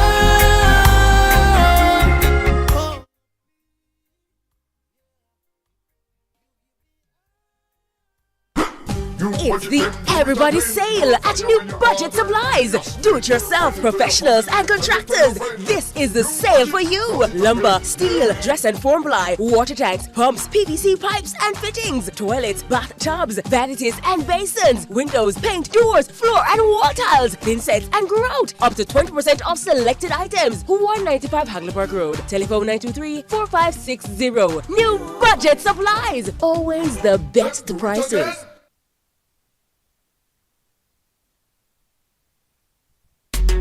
Do it for your best life, go check your HIV status, so keep your life trending, no pretending. Me I tell yourself do it for you, do it for you. Every time you are link with a condom, coulda husband, coulda wife, coulda be a random. Condom connect and protect your profile. Be your own fan, do it for your best life. Do it for your best life.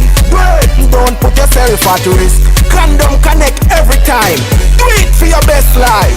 Consulting Services Limited was created for you. We are committed to provide the best in real estate investment opportunities in residential, commercial, and agricultural properties all over Jamaica.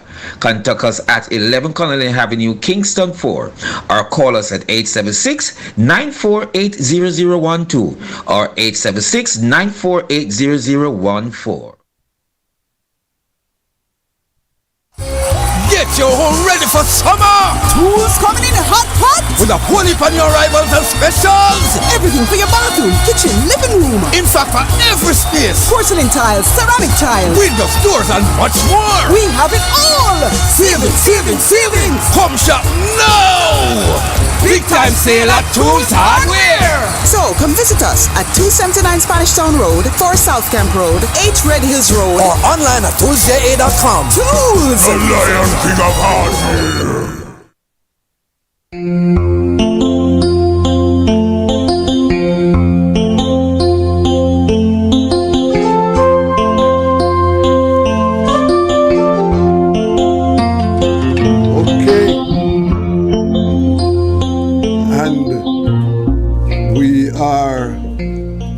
That time of the day on a Wednesday when we talk about food security. You know, that's a very critical topic in the nation and in the world. This afternoon we have three distinguished gentlemen. We have Mr. Leslie McCurdy, farmer in St. Elizabeth. We have Mr. Webster McPherson. He's a consultant agronomist. And we have Mr. Donald Robinson, who is the JAS officer for St. Anne. Gentlemen, good afternoon. Good afternoon, sir. Good afternoon. Yes. Okay. Good afternoon. Yes, sir. And so many things are happening. Mr. McPherson, you know, I want to open the discussion with you. If you could just tell us about what is happening with the restocking of the fishes in the Ryakobe River. What is happening? No, I don't think I'm in a position to precisely what is happening. Quite frankly, I'm not a fisheries manager, I'm an agronomist, straight plant and soil. Yes. I think I stay within my lane.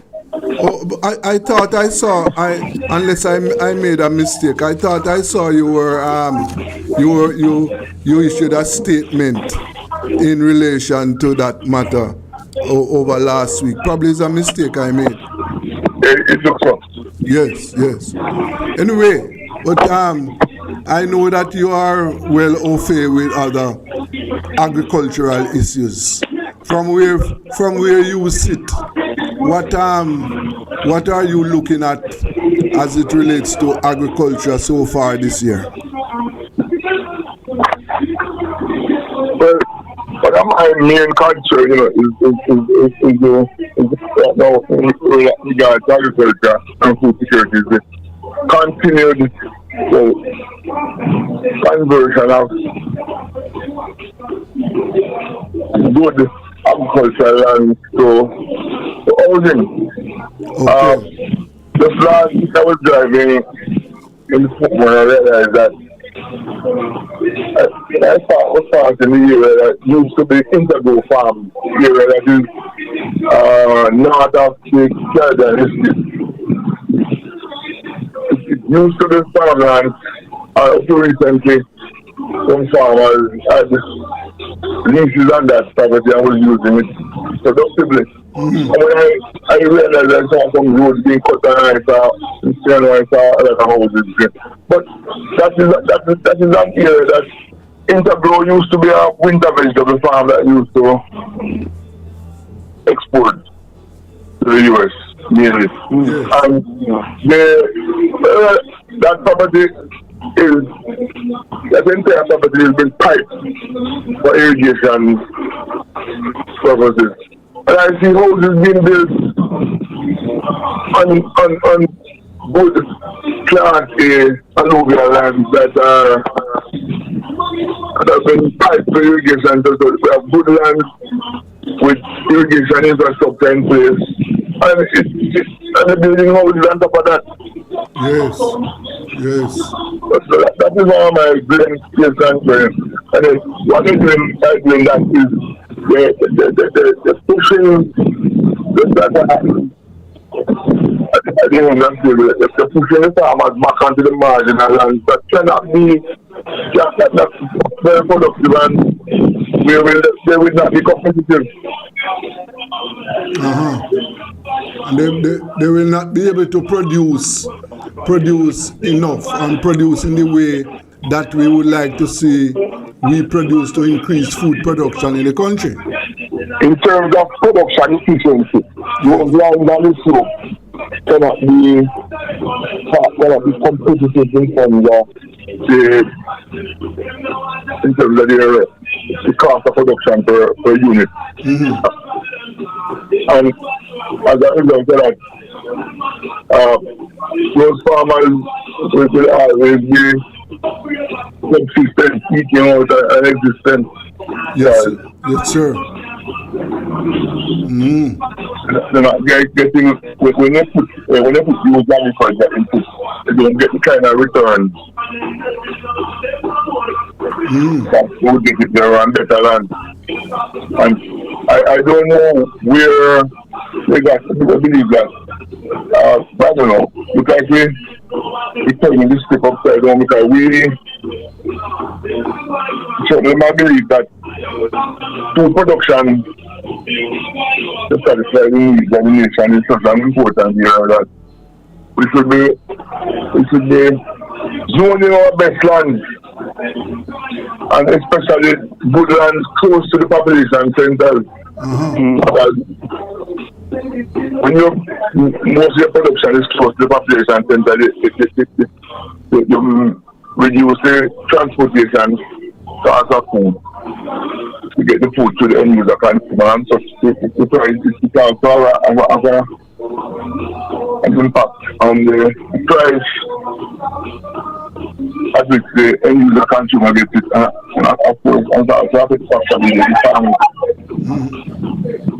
Yes, sir. Yes, that is not a good sign at all. Good sign, no, not at all. And when you juxtapose this again in 2022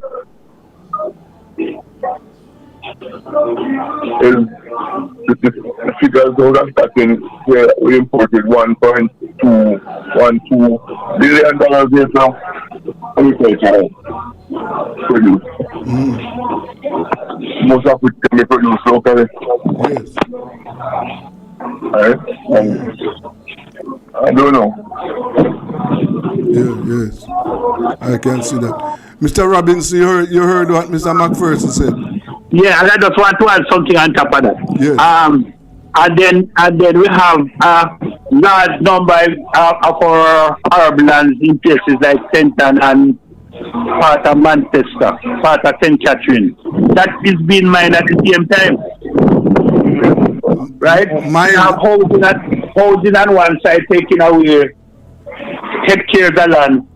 And then on top of that, in the most of the years that are mined, there were some of our prime agricultural years. Yes. So we are reducing the acreage, the amount of land that is available for farming. That's what. The amount of arable land. Yes, that is what is being done. It can't be a good sign at all. No. Mr. McCurdy, what is your take on that? Well, my take on it, as the gentleman has said, and down here in St. Elizabeth, what I'm finding out and what I'm seeing on the ground is similar. In terms of when 15 years ago, in Pedro Plains era, when the water is hit, everybody was doing the farming. Yes. And now if you come here and tour, just few farmers out there, the water is there, the land, everything is there. but the cost to produce it and the assistant is not there, not getting to the right hand. When, as I said the other day, I got any amount of melon and cantaloupe. Yes. And I lose half of it. Yes. Because there is no market. And that frustrates and it's going on with every farmer. So it's taking a toll, and a lot of the farmers is just coming out of the business because of it. Because the land is there, everything is there. But it's like the government is not penetrating what is going on. They're just quick to go overseas and give away the money to the American farm over there. And our produce, as I said, we want storage for our produce. Until we do that, we can just suffocate continuously. Yes. Yes. Mr. Robinson, from a JAS perspective, that issue raised by Mr. McCurdy there is an issue that I have heard. Now, from a JAS perspective, what can be done to improve marketing for farmers? Well, by taking on it, as I always say when I speak to farmers, is that we need to start out our marketing before we think about any form of production, right? Yes. Over the years, what we have been doing is produce, especially with our short-term crops, and then after 6 weeks, we're having problems in the marketing. What we need to do is the ministry has some crops with the targets, right? So we need to know the target crops. We need to try to know the market demand for those crops. We have the different outlets, whether these crops are exported, whether they can go into the hotel sector, what can go into our municipal market, and of course, the crops that can go into other processing. So we need to, that's the first leg of the thing to me, is to produce based on market demand. Yes. I think alongside with that, and I heard this farmer speak, is that we need to utilize the available packing facilities that we do have, because there are few marketing facilities available as we speak. There's a major one here in St. Ann, and you have one in Coalville in the hills up near to Christiana there. So we need to so we can upgrade those facilities that in time of plenty we can actually store. But remember, there's always the additional cost when you store produce. Right? So my take on it is that we need to really schedule our production in such a way that we have more or less all around year production. Right? More than to try to store for a long period of time, because that line is for additional cost for storage. Yes, but what the farmers seem to be saying is that here it is that they are facing a situation where you have period of massive production then. Yeah, and I call that time of plenty. Yeah. Yes. So there's a glut. Yeah. And then that lasts for a period, and then you go into a period of scarcity. Yeah, and I'm not ruling out storage in it. Yeah. Right, I did say that. I said that the facilities that we do have now, right, we need to see how we can upgrade them, right, so that when there's that time of plenty, we can have this the extra produce, taking off the farmers and store for that time when there is a shortage. Yeah. Mr. McCurdy, are there any of any storage facilities? There's none in St. Elizabeth where the bread basket is. There is none, as what he's talking about, St. Anne's and Christiana. Yeah. Those have two small facility those, but down in St. Elizabeth where we produce everything and anything, there is none at all. Okay. But the great facility down there don't No, he don't do that. He only take some little things from farmer at times. Yeah. No storage around here. It only take certain little things. When you say take certain little things, what you mean? They don't buy like Callaloo and so forth. They take Callaloo. I know personal and take from some farmers. They don't buy melons. And I think no sir, they don't buy them or something. So that is the problem. Yes. We're feeling it right now. I just come off a lose with some melon. Yes. And to how I am sitting on the ground, it don't look good till about maybe August. We're in August before, and my melon will come in again next 2 weeks time.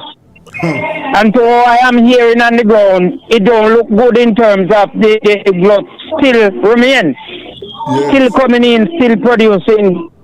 Yes. So we're in trouble. We're in big trouble as a farmer. I can't tell any man that. So therefore, Mr. McCurdy, it would also appear as if there need to be some attention paid to the current farming practices. Yes, we the farmer. Yes. But problem again, in terms of farming, nobody is instructing or taking anything from you directly. So you don't have a contract with nobody. So that is one of the problems. So you just have to go there and try a thing for farm back to back or 3 different something. I'm a melon farmer. I'm a cucumber farmer, I'm a cantaloupe farmer, I'm a scallion and thyme farmer. Yes. And you just have to do your thing, see what can come out of it. Because nobody come around and instruct you, say, boy, produce that at this moment, that they produce that. So you find yourself a produce and get the losses. So as I tell you, so the irrigation in the area, but it will be a massive collapse. Okay. Because the member of parliament don't get back the agriculture minister. And I just waiting to see what position I talked to him 2 weeks ago in Treasure Beach. Yes. And I don't know if he going to take up the mango that I tell him to take up in terms of try to get a facility that we produce can put here. Mm-hmm. I don't know if it's going to happen. Yes. You understand? Yeah. And also, I don't know if it is the JAS role or what role JAS and RADA could play in this to organize the farmers so that they plant in a way that they don't encounter the numerous glut period.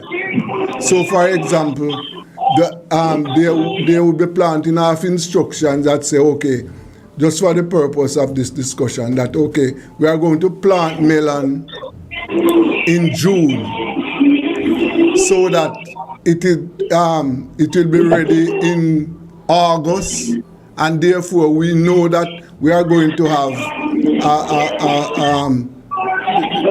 melon is going to be reaped in August. So therefore, August, yes. The market, once the weather is all right. Yeah, the market is sensitized for that. Yeah. Right? And time is going to be ready at X time, scallion X time. You know, that kind of organization. So the farmers don't just plant at random. They plant on a schedule. Is that something RADA and JS could do, Mr. Robinson? I think so, and I suggest that already, that we need to schedule our production based on demands. Yes. Right? I remember where I started is that you should know your market is before you plant a seed. Yes, yes. It's your livestock. You know, if you go and production, you also should know your market is before you actually start to start by your startup stock. Mm-hmm. You understand? Mm-hmm. And that is a role which I think both of us, working with the other partners, also both of us, I'm talking about the James rather, working with our partners, we can have discussions with our farmers to see how we can schedule the production. But one of the challenges you have here is that the whole climate change problems that we are facing now. And most of the farmers might not have irrigation systems that they can, they plant based on rainfall patterns. You understand? So that is a major challenge, Yes. In this part of the world, we have irrigation, so our schedule can be directly and we know exactly what is what. As we said, the marketing is our problem. We can produce any amount or anything in terms of vegetable, but the marketing, when it comes, big farmer hurry have, everybody have to jump out and try and make a living in it. Because there's nobody at the head are pointing to you, said, no, you don't go this trip. 2 weeks time you go, 1 month time you go. There's nobody at a level, we're not at a cap, we're not at a level, at that level to instruction. So everybody are jump out, when I feel for jump out. Yes. So that is why we're getting caught up in what we are caught up in. But nobody are looking at us. A major reason why the farmers end up with this loss and scarcity cycle every year is have to do with the insufficient irrigation schemes in this island. Up to last year,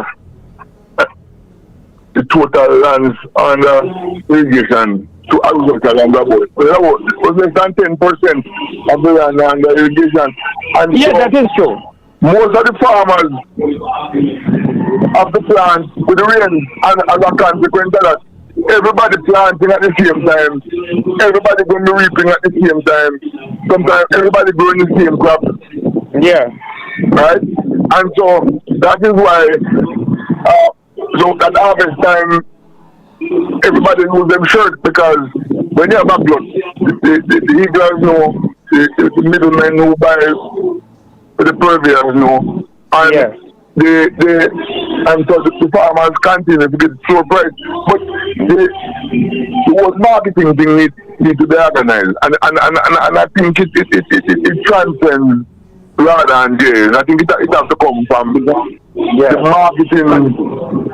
A policy level. In some jurisdictions, policy must head the list. In some jurisdictions, farmers just don't plant when they feel the plant, when they want to plant it. You must get a permit to plant it. No, that's exactly what I said before. The farmers don't normally consult the marketing officer and vice versa before they plant, Rabbits don't making the point that before you put the seeds into the ground, you need to know where the output is going to be disposed of. That don't happen. It's usually when the farmers plant, if the farmers plant, and conditions right, and them get a good market, hear anything, what happens is that when all the farmers own them come good, and you have an oversupply of the commodity in the market, that is when you hear the night. But we can't continue to operate like that. We need to be the thing need to be structured in such a way that the farmers, the marketing officer should have the market information which will ensure that so he knows the amount of stock commodity, the size of the market. And based on the size of the market, if the watermelon market is 10,000 tons, and based on the amount of permits that are already granted, that market has been oversubscribed. No matter how it's a maturity claim that he is a melon farmer, he shouldn't be allowed to plant none, because what he's going to do, he is going to oversupply the market and drive pricing through the floor. And that is one of the reasons why Jamaican farmers are making no money. Everybody planting with the rain, everybody harvesting at the same time. We don't have capacity, we don't have sufficient post-harvest handling facilities. We don't have storage and distribution facilities. And as a result of that, so everything, and the Jamaican market is very small. The Jamaican market is very small. And maybe what a strategy I probably have to use to alleviate the marketing problem is look at our export platform. where we can export as a relief valve. But as long as all the production coming into the small Jamaican market, the price will go to the poor and the farmers lose them first. Yes. You see, gentlemen, that is where we have to be looking at now. It is incumbent on the farmers. The farmers have to play a role, you know, because what Mr. McPherson outlined a while ago, that is something that calls for the organization of the farmers. But the farmers have to play a role in organizing themselves so that they become more productive and that they can earn more money from their labor.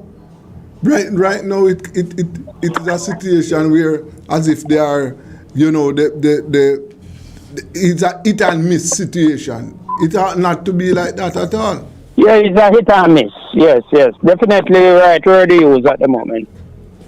And to the cost of agriculture input, you can't afford to be shooting in the dark. No, exactly, because they're expensive. It must be targeted production, and it must be production based on what the market demands. Yes. Right? And I think what we need, we need some policy directive, and we also need some farming infrastructure support in order to ensure that when production comes, well, first and foremost, that we're reducing the amount of acreage, that is, we're actually increasing the amount of acreage and land irrigation. Although the converse is what is happening right now. I just mentioned the case of the integral lines over in Bernard that I know have irrigation pipes in the soil and the building houses on top of that. But I know they're doing some work over in the Essex Valley project, and they're doing some irrigation work out on the south coast irrigation thing. But the fact of the matter is that we're taking up the arable irrigable land and build houses because houses can be built easier on flat land, and we're driving more and more farmers to the rain-fed dependent agriculture. And there are not enough post harvest and there are marketing facilities in place. There's not enough storage and distribution facilities distributed around close to the major production areas. So when the farmers' produce comes in, because of the perishable nature of fresh agriculture produce, when the produce comes in, they will of the eaters and the middlemen. Sometimes some of the prices that the farmers sell their melons and tomatoes and St. Elizabeth for way below the cost of production. Exactly. Right? Yes. And but as long as we have this free-for-all situation, we will not. The situation will not change. Yeah. And the farmers will continue to be at the losing end. Yeah. And so it has to start at the policy level. It has to start at the policy level. Yes. Right? A decision must be made in terms of those crops that we're growing to import substitutes. Some of those that we're bringing in. And as far as the local market goes, we need to determine the size of the market and regulate the farmers. You can't grow no more tomatoes for this period because the market has already been oversubscribed. Grow something else. But some farmers, like, you have some farmers, they call himself a melon, cantaloupe, cucumber farmer. He does mostly cucurbits. You're a cucurbit farmer. You can't be a cucurbit farmer if it's not working for you. You're supposed to be planting what you make money from. And it is only by structuring the production to make sure that the market is not oversupply. Once you get an oversupply, the price is gone to the floor. Of course. And there's one thing there, my friend. There's one thing there I want to add to your six. So many of the times, to what we have in Jamaica too is a distribution problem, you know. We don't have enough storage and distribution facilities. Yeah, we have a distribution problem. So you might have in St. Elizabeth and Manchester produce stored in bags, right? But there's a shortage in the eastern part of the country to include places like St. Mary, Portland, and that side of the country, you know. So we have a distribution problem also, you know. So. And the closest we came to that was the AMC that was closed down in the 1980s. Yeah, man. Yeah. Right? Yeah. You know, you might never believe it. You know that in 2012, last time I went to the Dominican Republic, 2012, they were building out a facility, an entity. They were building out that entity similar to the AMC. Yeah.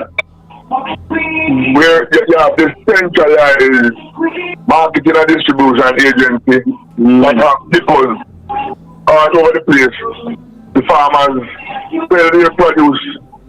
So, for example, the farmers grow according to what they need, the market needs, and then when they produce, the facility buys it, stores it, and they already middlemen and the ignorant, instead of going straight to the farmers, they go to the depot and buy the produce. But the farmers sell all of their production to one entity. Their market is guaranteed as long as they conform with the policies and the products that the entity wants. And then they do this post-harvest handling, grading selection, marketing, storage and distribution of so the farmers grow the crop, sell it, and don't have to worry about the whole issue of blood and scarcity.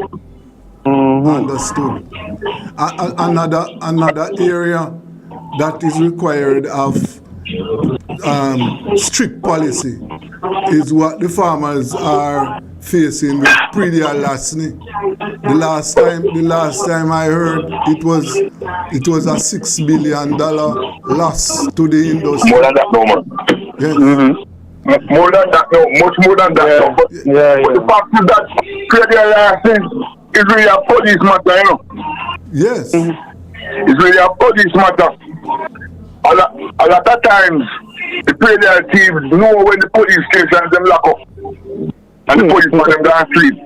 It's usually between 1 and 5 a.m. that most of the predial larceny take place in the country, you know. Yeah.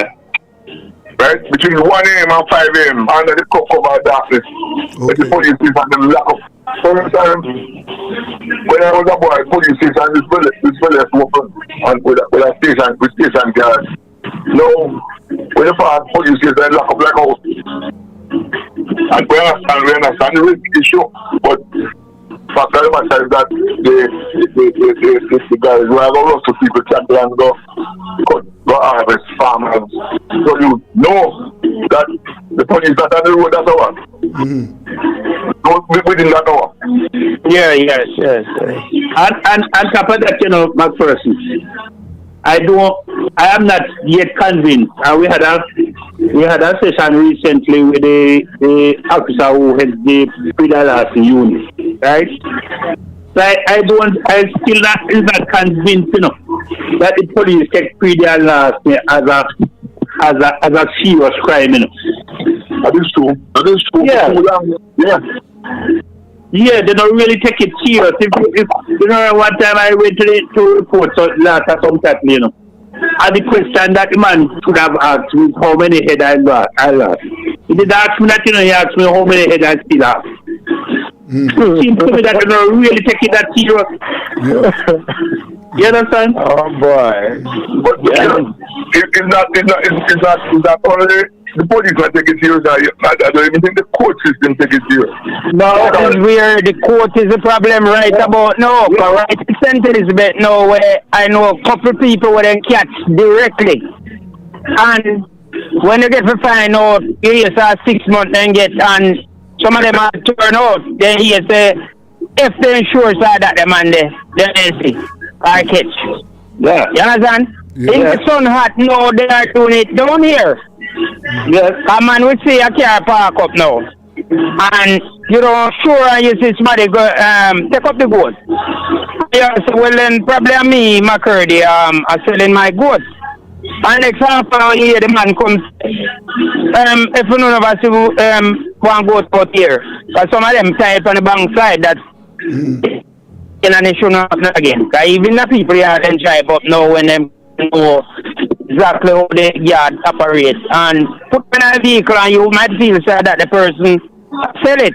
And when you get to find out by short by the evening, you say goat guns and one red car or black car gone with the goat. So they are operating down here in the big day now. Yes, but I see him in center here, no? These guys see this thing as a big business, you know. Right? Yes. So they take the risk. The risk is so reward the cost. That middle day, because the case they have in Penton here and earlier this week in Dubai. Yes. Right? Sure. It was in the middle there, they went in as for the people animals. Yeah. But you see the people them are picking up intelligence on the ground, so is the day even more dangerous more in the night now. So you have to watch out for them in the day now, because they might take it as a fun. Yeah. As a big business in the day. But something has happened in recent weeks that is, you know, turn a new light on it, because farmers are retaliating. Yeah. They are retaliating now. Yes. I see two people, two were killed in St. Ann. Yeah, man. And earlier this year, there was another killing in St. Ann, do you know? Yes. Yes. And I see a tree now. Yes. Yeah. And then you see it out in St. Catherine too. Yeah. Yes. So this no, people are taking it into their own hands now. And own hand. Yes. So, but it's something we really cannot subscribe to, you know. We have this type of jungle justice. I understand the struggles that the farmers are undergoing. Sure. Yeah. Yeah, but why really? What I saw happening in Penton and I think Monday Tuesday, you know. Why take a strong mind really to really stand up and see something like that. And there's another part to it, you know. I am wondering if sometimes innocent people might have the start. That is my problem. Yeah, because that is my problem, you know. Yeah. Because maybe I come here and I ask somebody and two and goat gone last week. Yeah. I come here, don't know this community, and I stop and I say, do you know this community? And some man might out and strap and jump out with their machete and say, yes man, I must succeed. He said no. And me get chopped up in the latter head. Yes, and justice is a problem also. Even a taxi operator. Yes. Somebody could hire his vehicle and he don't know exactly where the person is going. Exactly. Part up. Because this evening there was a set of gunmen in a car, you know. Yeah. So they could direct the traffic where they wanted to go, you understand? Exactly. We know the struggles that the farmers are really undergoing, but it's something that we really cannot support, you know. When a country reaches the stage that people start to take the line to their own hands, you know, it could be detrimental ending, you know. Yes, but when people feel the need to resort to jungle justice, you know, that's a sign that those in charge of law enforcement, yes, and the judiciary are taking the people's plight seriously, you know. But they need to strengthen, as I tell you, where they are is a police thing. The police, them in the rural areas, they need to set up more traps in the night. Yes. On the road to catch the people who are stealing. In the 90s, I used to be the manager of that Agwal here. And we carry out a number early morning raid. And by stopping trucks, stopping buses that are taking agriculture producing to town. And in conjunction with the another police. And we have been able to, when the police have been able to, it's like a holy power. Yeah. To see that produce. Right? By stopping these buses, stopping these trucks, and the person who is in charge needs to account. The person who knows those produce onto the bus need to say it. At one time, we found about 25 boxes of crates, banana crates of papaya, and about 15 crates of oranges that was loaded from our farm. And we stopped the police, stopped the bus at Georgia, and when they heard nobody to account for it, the police seized the bus and took the bus to another station, let our passengers and the driver and conductor, because the produce was found on the bus and they can't account for what get right here. Because somebody was squeezed other way, where the bus that they put the produce onto, they don't take that bus to Kingston. They know the produce. There's collusion between the drivers and the conductor. And they know they let the staff in Kingston, but the person who know the bus coming in another bus. Yes. Exactly. But I realize that during the Mississippi, there was something that a man steal a couple of fruit or a banana or something, to satisfy hunger and to feed his family. But over the last 3 decades, it has evolved, 4 decades, it has evolved into an industry. Yeah. People going to steal the produce and they're carrying pickups and they're driving trucks. Yeah. They want to take a pickup load and truck load and produce off the farmer's farm. Because they are well armed to. I know that. I remember a case out in Kentucky where the farmer heard the guys out there in Woodson. And when he went down and turned on and like, the man fire out at the ear and dare him to come out there. Yeah. One of them. The JAS president on this program made a suggestion that checks should be made with restaurants and find out from them. Let them produce receipt showing who they bought mutton from.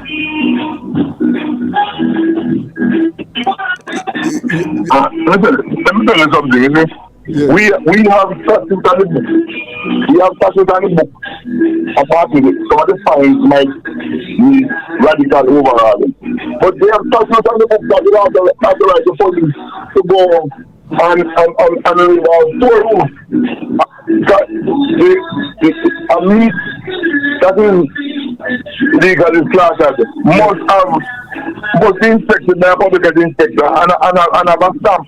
Yes. Right? Yes. The rate of storeroom animal don't have meat inside here that don't have no stamp. Right? Yeah. You might try and charge them for stealing it, but you got to certainly unlawful possession. Because him have meat that clearly circumvents the system of the testing and stamping by the public health inspector. Yes, sir. Right? Yeah. I also know that my father was a butcher, and whenever he's going to slaughter an animal, he has to go to the police station and log it. You have to describe the cow that is going to how our bullet is going to start doing. And all that.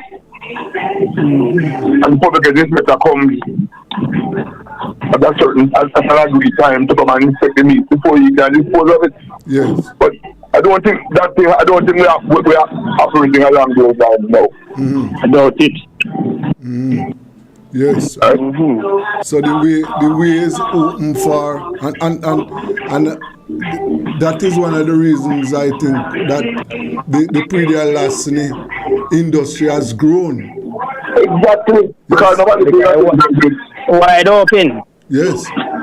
A farmer in the St. Elizabeth last week on this program indicated that at an airdrome in St. Elizabeth, that plane came there to pick up stolen animals. That's an impossibility. Yes. When you come to airdromes and it's going to pick up. And the contraband, why not start of this? So it is really, the farmers are really facing the gun right now. Definitely. Yes. And that is a major thing to food security. Exactly. Revenue now, right? Some revenue is $10 billion per annum. It is causing a lot of the present players to exit the industry. And it is greatest disincentive of a new entrant to come. Because you have to factor a percentage loss. In any sensible business plan, you have to factor a percentage loss to the predatory team in calculating the viability of the business. Yes. And that include our security. No, that's what I'm talking about. Security. When you have farmer have to employ security. Yeah. That is a cost to the industry. That is unnecessary, you know. Right? Because that is not a part of production. No, not at all. That it doesn't contribute to the output. Yeah. But as I've mentioned, you have to secure the output that you have generated. So we have identified a number of factors which has contributed and is contributing to the decline of the farming industry. And this is really coming in the mix, you know. Another big challenges that us farmers are facing right now, you know, is shortage of labor. Okay. You really can't farm hands to get people to work on your farm. No, it's not easy. Not easy. And even those that you get, who is willing to do all this work? God bless what they do for the day. Believe you me, sometimes I shake my head, man, because yes, the money, if you take out that 3,000 and give some of them, it's just a gift. The gift of gift you go. So I waste of time. Some of them, the 1 hour I can do, of them 6 hours to the day. So you're just taking out the money as a wave, as a gift. We don't know to their strength or their minds or what. But they just do up to the standard at all, whatever they are doing. I don't know for the ganja that they're smoking on the white room or whatever. But the standard they have their body just not up here. I don't know why. No, that is an issue. So you are saying that it is difficult to obtain get workers. Yes. Get workers. Yes, workers and good workers because they don't have the strength. There are 3 issues there. It's talking about the safety, the cost, as well as the low levels of production. Yes. Production. Yes. So right around it, really want to go on a table with the bigger heads, them, the ministers, and reason out it and then come to a conclusion to decide what to do forward. Because right now we're at a crossroad, a massive crossroad. Whoa. But one of the solutions to that is mechanization, you know. But I come back to what you said already, back first, is that the most terrible lands that you can mechanize. Exactly. Mechanization, but when you take the most horrible and irritating lands, you can't Yes. Yes, yes. Yeah, we have to be careful of the land that we build house on. Yeah. Yeah, we have to be careful for the piece in Portmore there that have irrigate already. That land shouldn't go into no housing production. It should in agriculture production. Remain there. Let me tell you something. It is not only that piece in Portmore. I've been telling you for the last 4 or 5 years, it is my reliable information that all the land from in St. Catherine Plains, from Perry to Freetown, has been zoned for housing. And over time, if you watch, every now and then you see a new housing scheme start. A new housing scheme start. Right? A new housing the land is going away. All the land, whole of estate, Brampton Farms, Colbeck, and Tedford Land, Cemetery Housing. All of the lands, and these are arable and irrigable lands with irrigation and infrastructure in place. Yes, everything is there. That is like taking the best agricultural land. To give away. To put in housing. Yeah, you can't give away the same way, whenever you want to take it. Yeah. I think and then we importing over maybe $1.25 billion. US dollar. We're in some big trouble for us, I see. But you don't have to put on a test class seat or put on something here for here, but we're in trouble. And the government need every day is going up. That is the trouble that I see. And they are stepping in and stemming it before we go further. They're making big talk on television and radio and in the media. And people believe that something is going on, but nothing is going on. But on the land issue there, gentlemen, isn't that something the JS could put up a more determined fight against? Let me tell you something. I think we had this discussion already, and we can talk to the president about that. But for that to happen, I think we need the JS by itself needs strengthening. Okay. We need to straighten ourselves as the group that's supposed to represent the farmers in this country, right? Yes. And start the type of lobbying that we had in the good old days of the 50s and the 60s and 70s. You know, when I did the extension services, you know, right? The JS was a strong entity, you know. When I have a meeting, I hear the farmers get up and make a move resolution. Government took them very, very seriously, you know. Yes. I do sure they really have that type of thought again. Okay. I do sure. You know, son. Gentlemen, each of you, give me your final word because we are going out of time. All right, my final word still is really to encourage the farmers to continue. Yeah. I know the struggle is real, right? The struggle is real.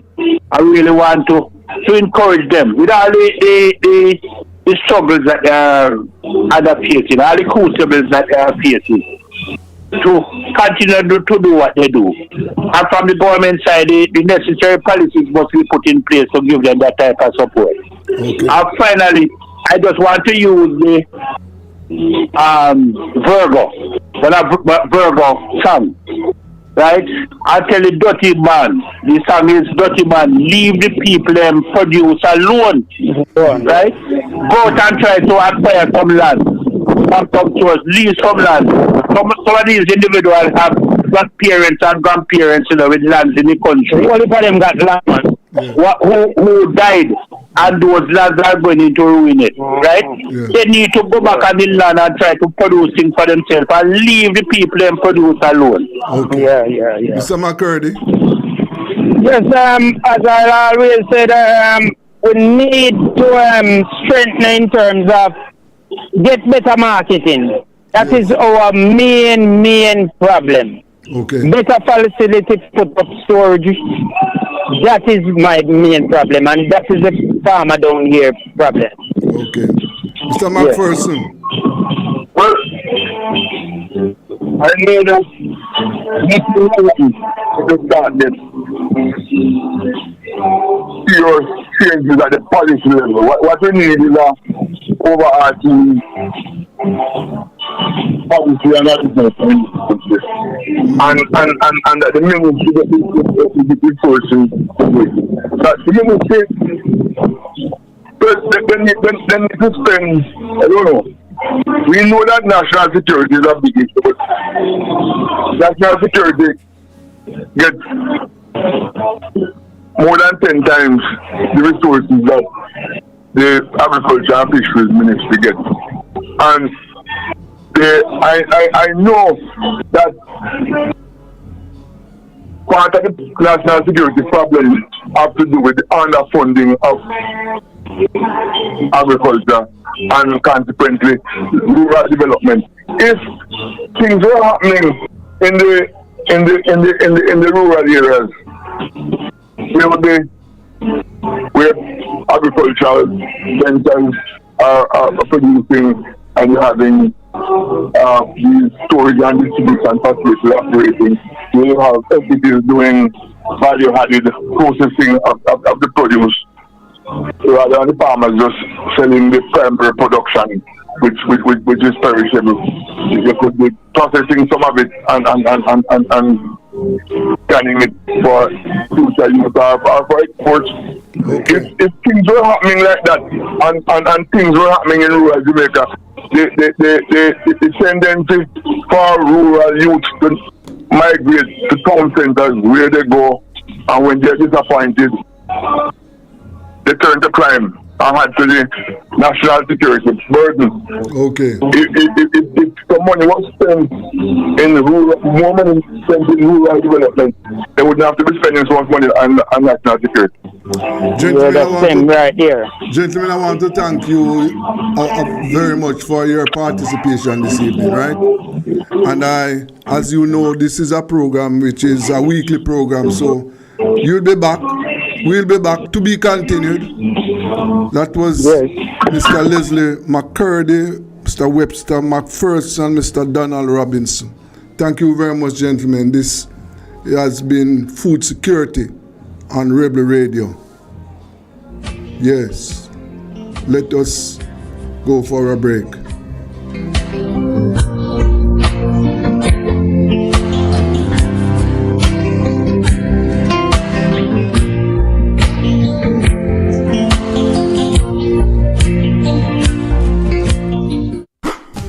It's the Everybody Sale at New Budget Supplies. Do-it-yourself professionals and contractors. This is the sale for you. Lumber, steel, dress and form ply, water tanks, pumps, PVC pipes and fittings, toilets, bathtubs, vanities and basins, windows, paint, doors, floor and wall tiles, thin sets and grout. Up to 20% off selected items. 195 Hagley Park Road. Telephone 923-4560. New Budget Supplies. Always the best prices.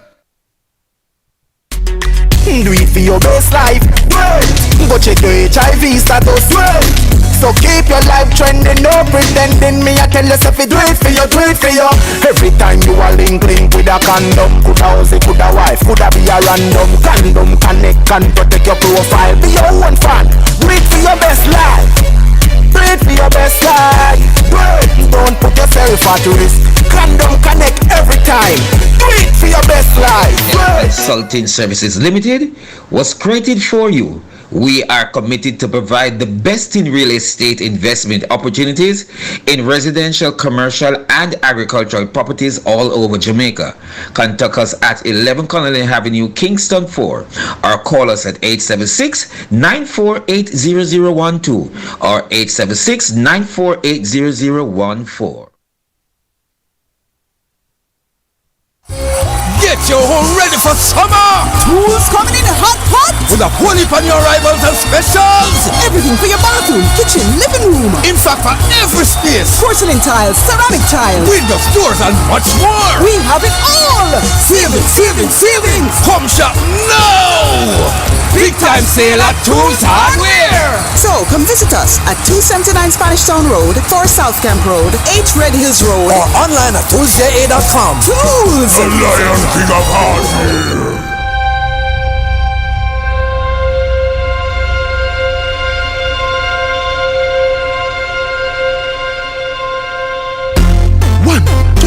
Three, two more, 1, 2. I does the 30 minutes activity daily. Love your body, treat your body right. Vegetables, make sure you eat plenty. Children do 60 minutes activity daily. Drink some water when you feel thirsty. Cut down dessert and have a smoothie. Jamaicans, love your body, treat your body right. Love your body, treat your body right. Just eat right. Love your body, treat your body right. Love your body, treat your body right. One more time now. Love your body, treat your body right. Love your body, treat your body right. Just eat right. Love your body, treat your body right. Love your body, treat your body right. Listen up. Make sure you know your health status. Go a doctor and get a regular checkup. Chronic disease can slowly creep up. We can lower the risk and live up if we just eat right and get moving. Jumping, running, dancing or skipping. Change the children, them lazy habit. Make them play out the door and put down the tablet. Jamaicans, love your body, treat your body right. Love your body, treat your body right. Just eat right. Love your body, treat your body right. Love your body, treat your body right. Jamaica, get moving. Love your body, treat your body right. Love your body, treat your body right. Just eat right. Love your body, treat your body right. Love your body, treat your body right. After 2, make me hear you say I love me. 1, 2. 1, 2. 1, 2. After 2, make me hear you say I love me. 1, 2. 1, 2. 1, 2. Jamaicans, love your body, treat your body right. Love your body, treat your body right. Just eat right. Love your body, treat your body right. Love your body, treat your body right. One more time now. Love your body, treat your body right. Love your body, treat your body right. Just eat right. Love your body, treat your body right. Love your body, treat your body right. Jamaica, get moving. Love your body, treat your body right. Love your body, treat your body right. Just eat right. Love your treat your body right. One more time now. Love your body, treat your body right. Love your body, treat your body right. Just eat right. Love your body, treat your body right. Love your body, treat your body right. Listen up. Love your body, treat your body right. Love your body, treat your body right.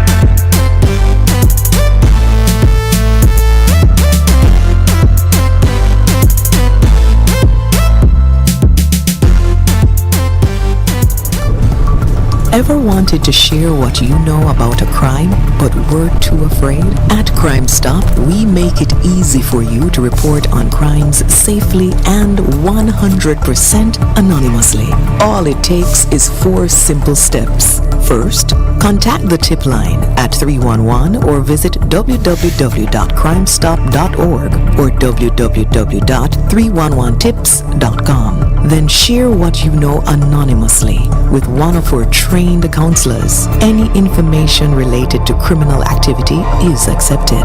We don't want to know your identity. We don't record calls or use star 69, and there is no way of tracing tips over the phone or online. You'll also be given a file number for your tip. Next, track the progress of your tip by calling tip line at 311 and quoting your file number. The success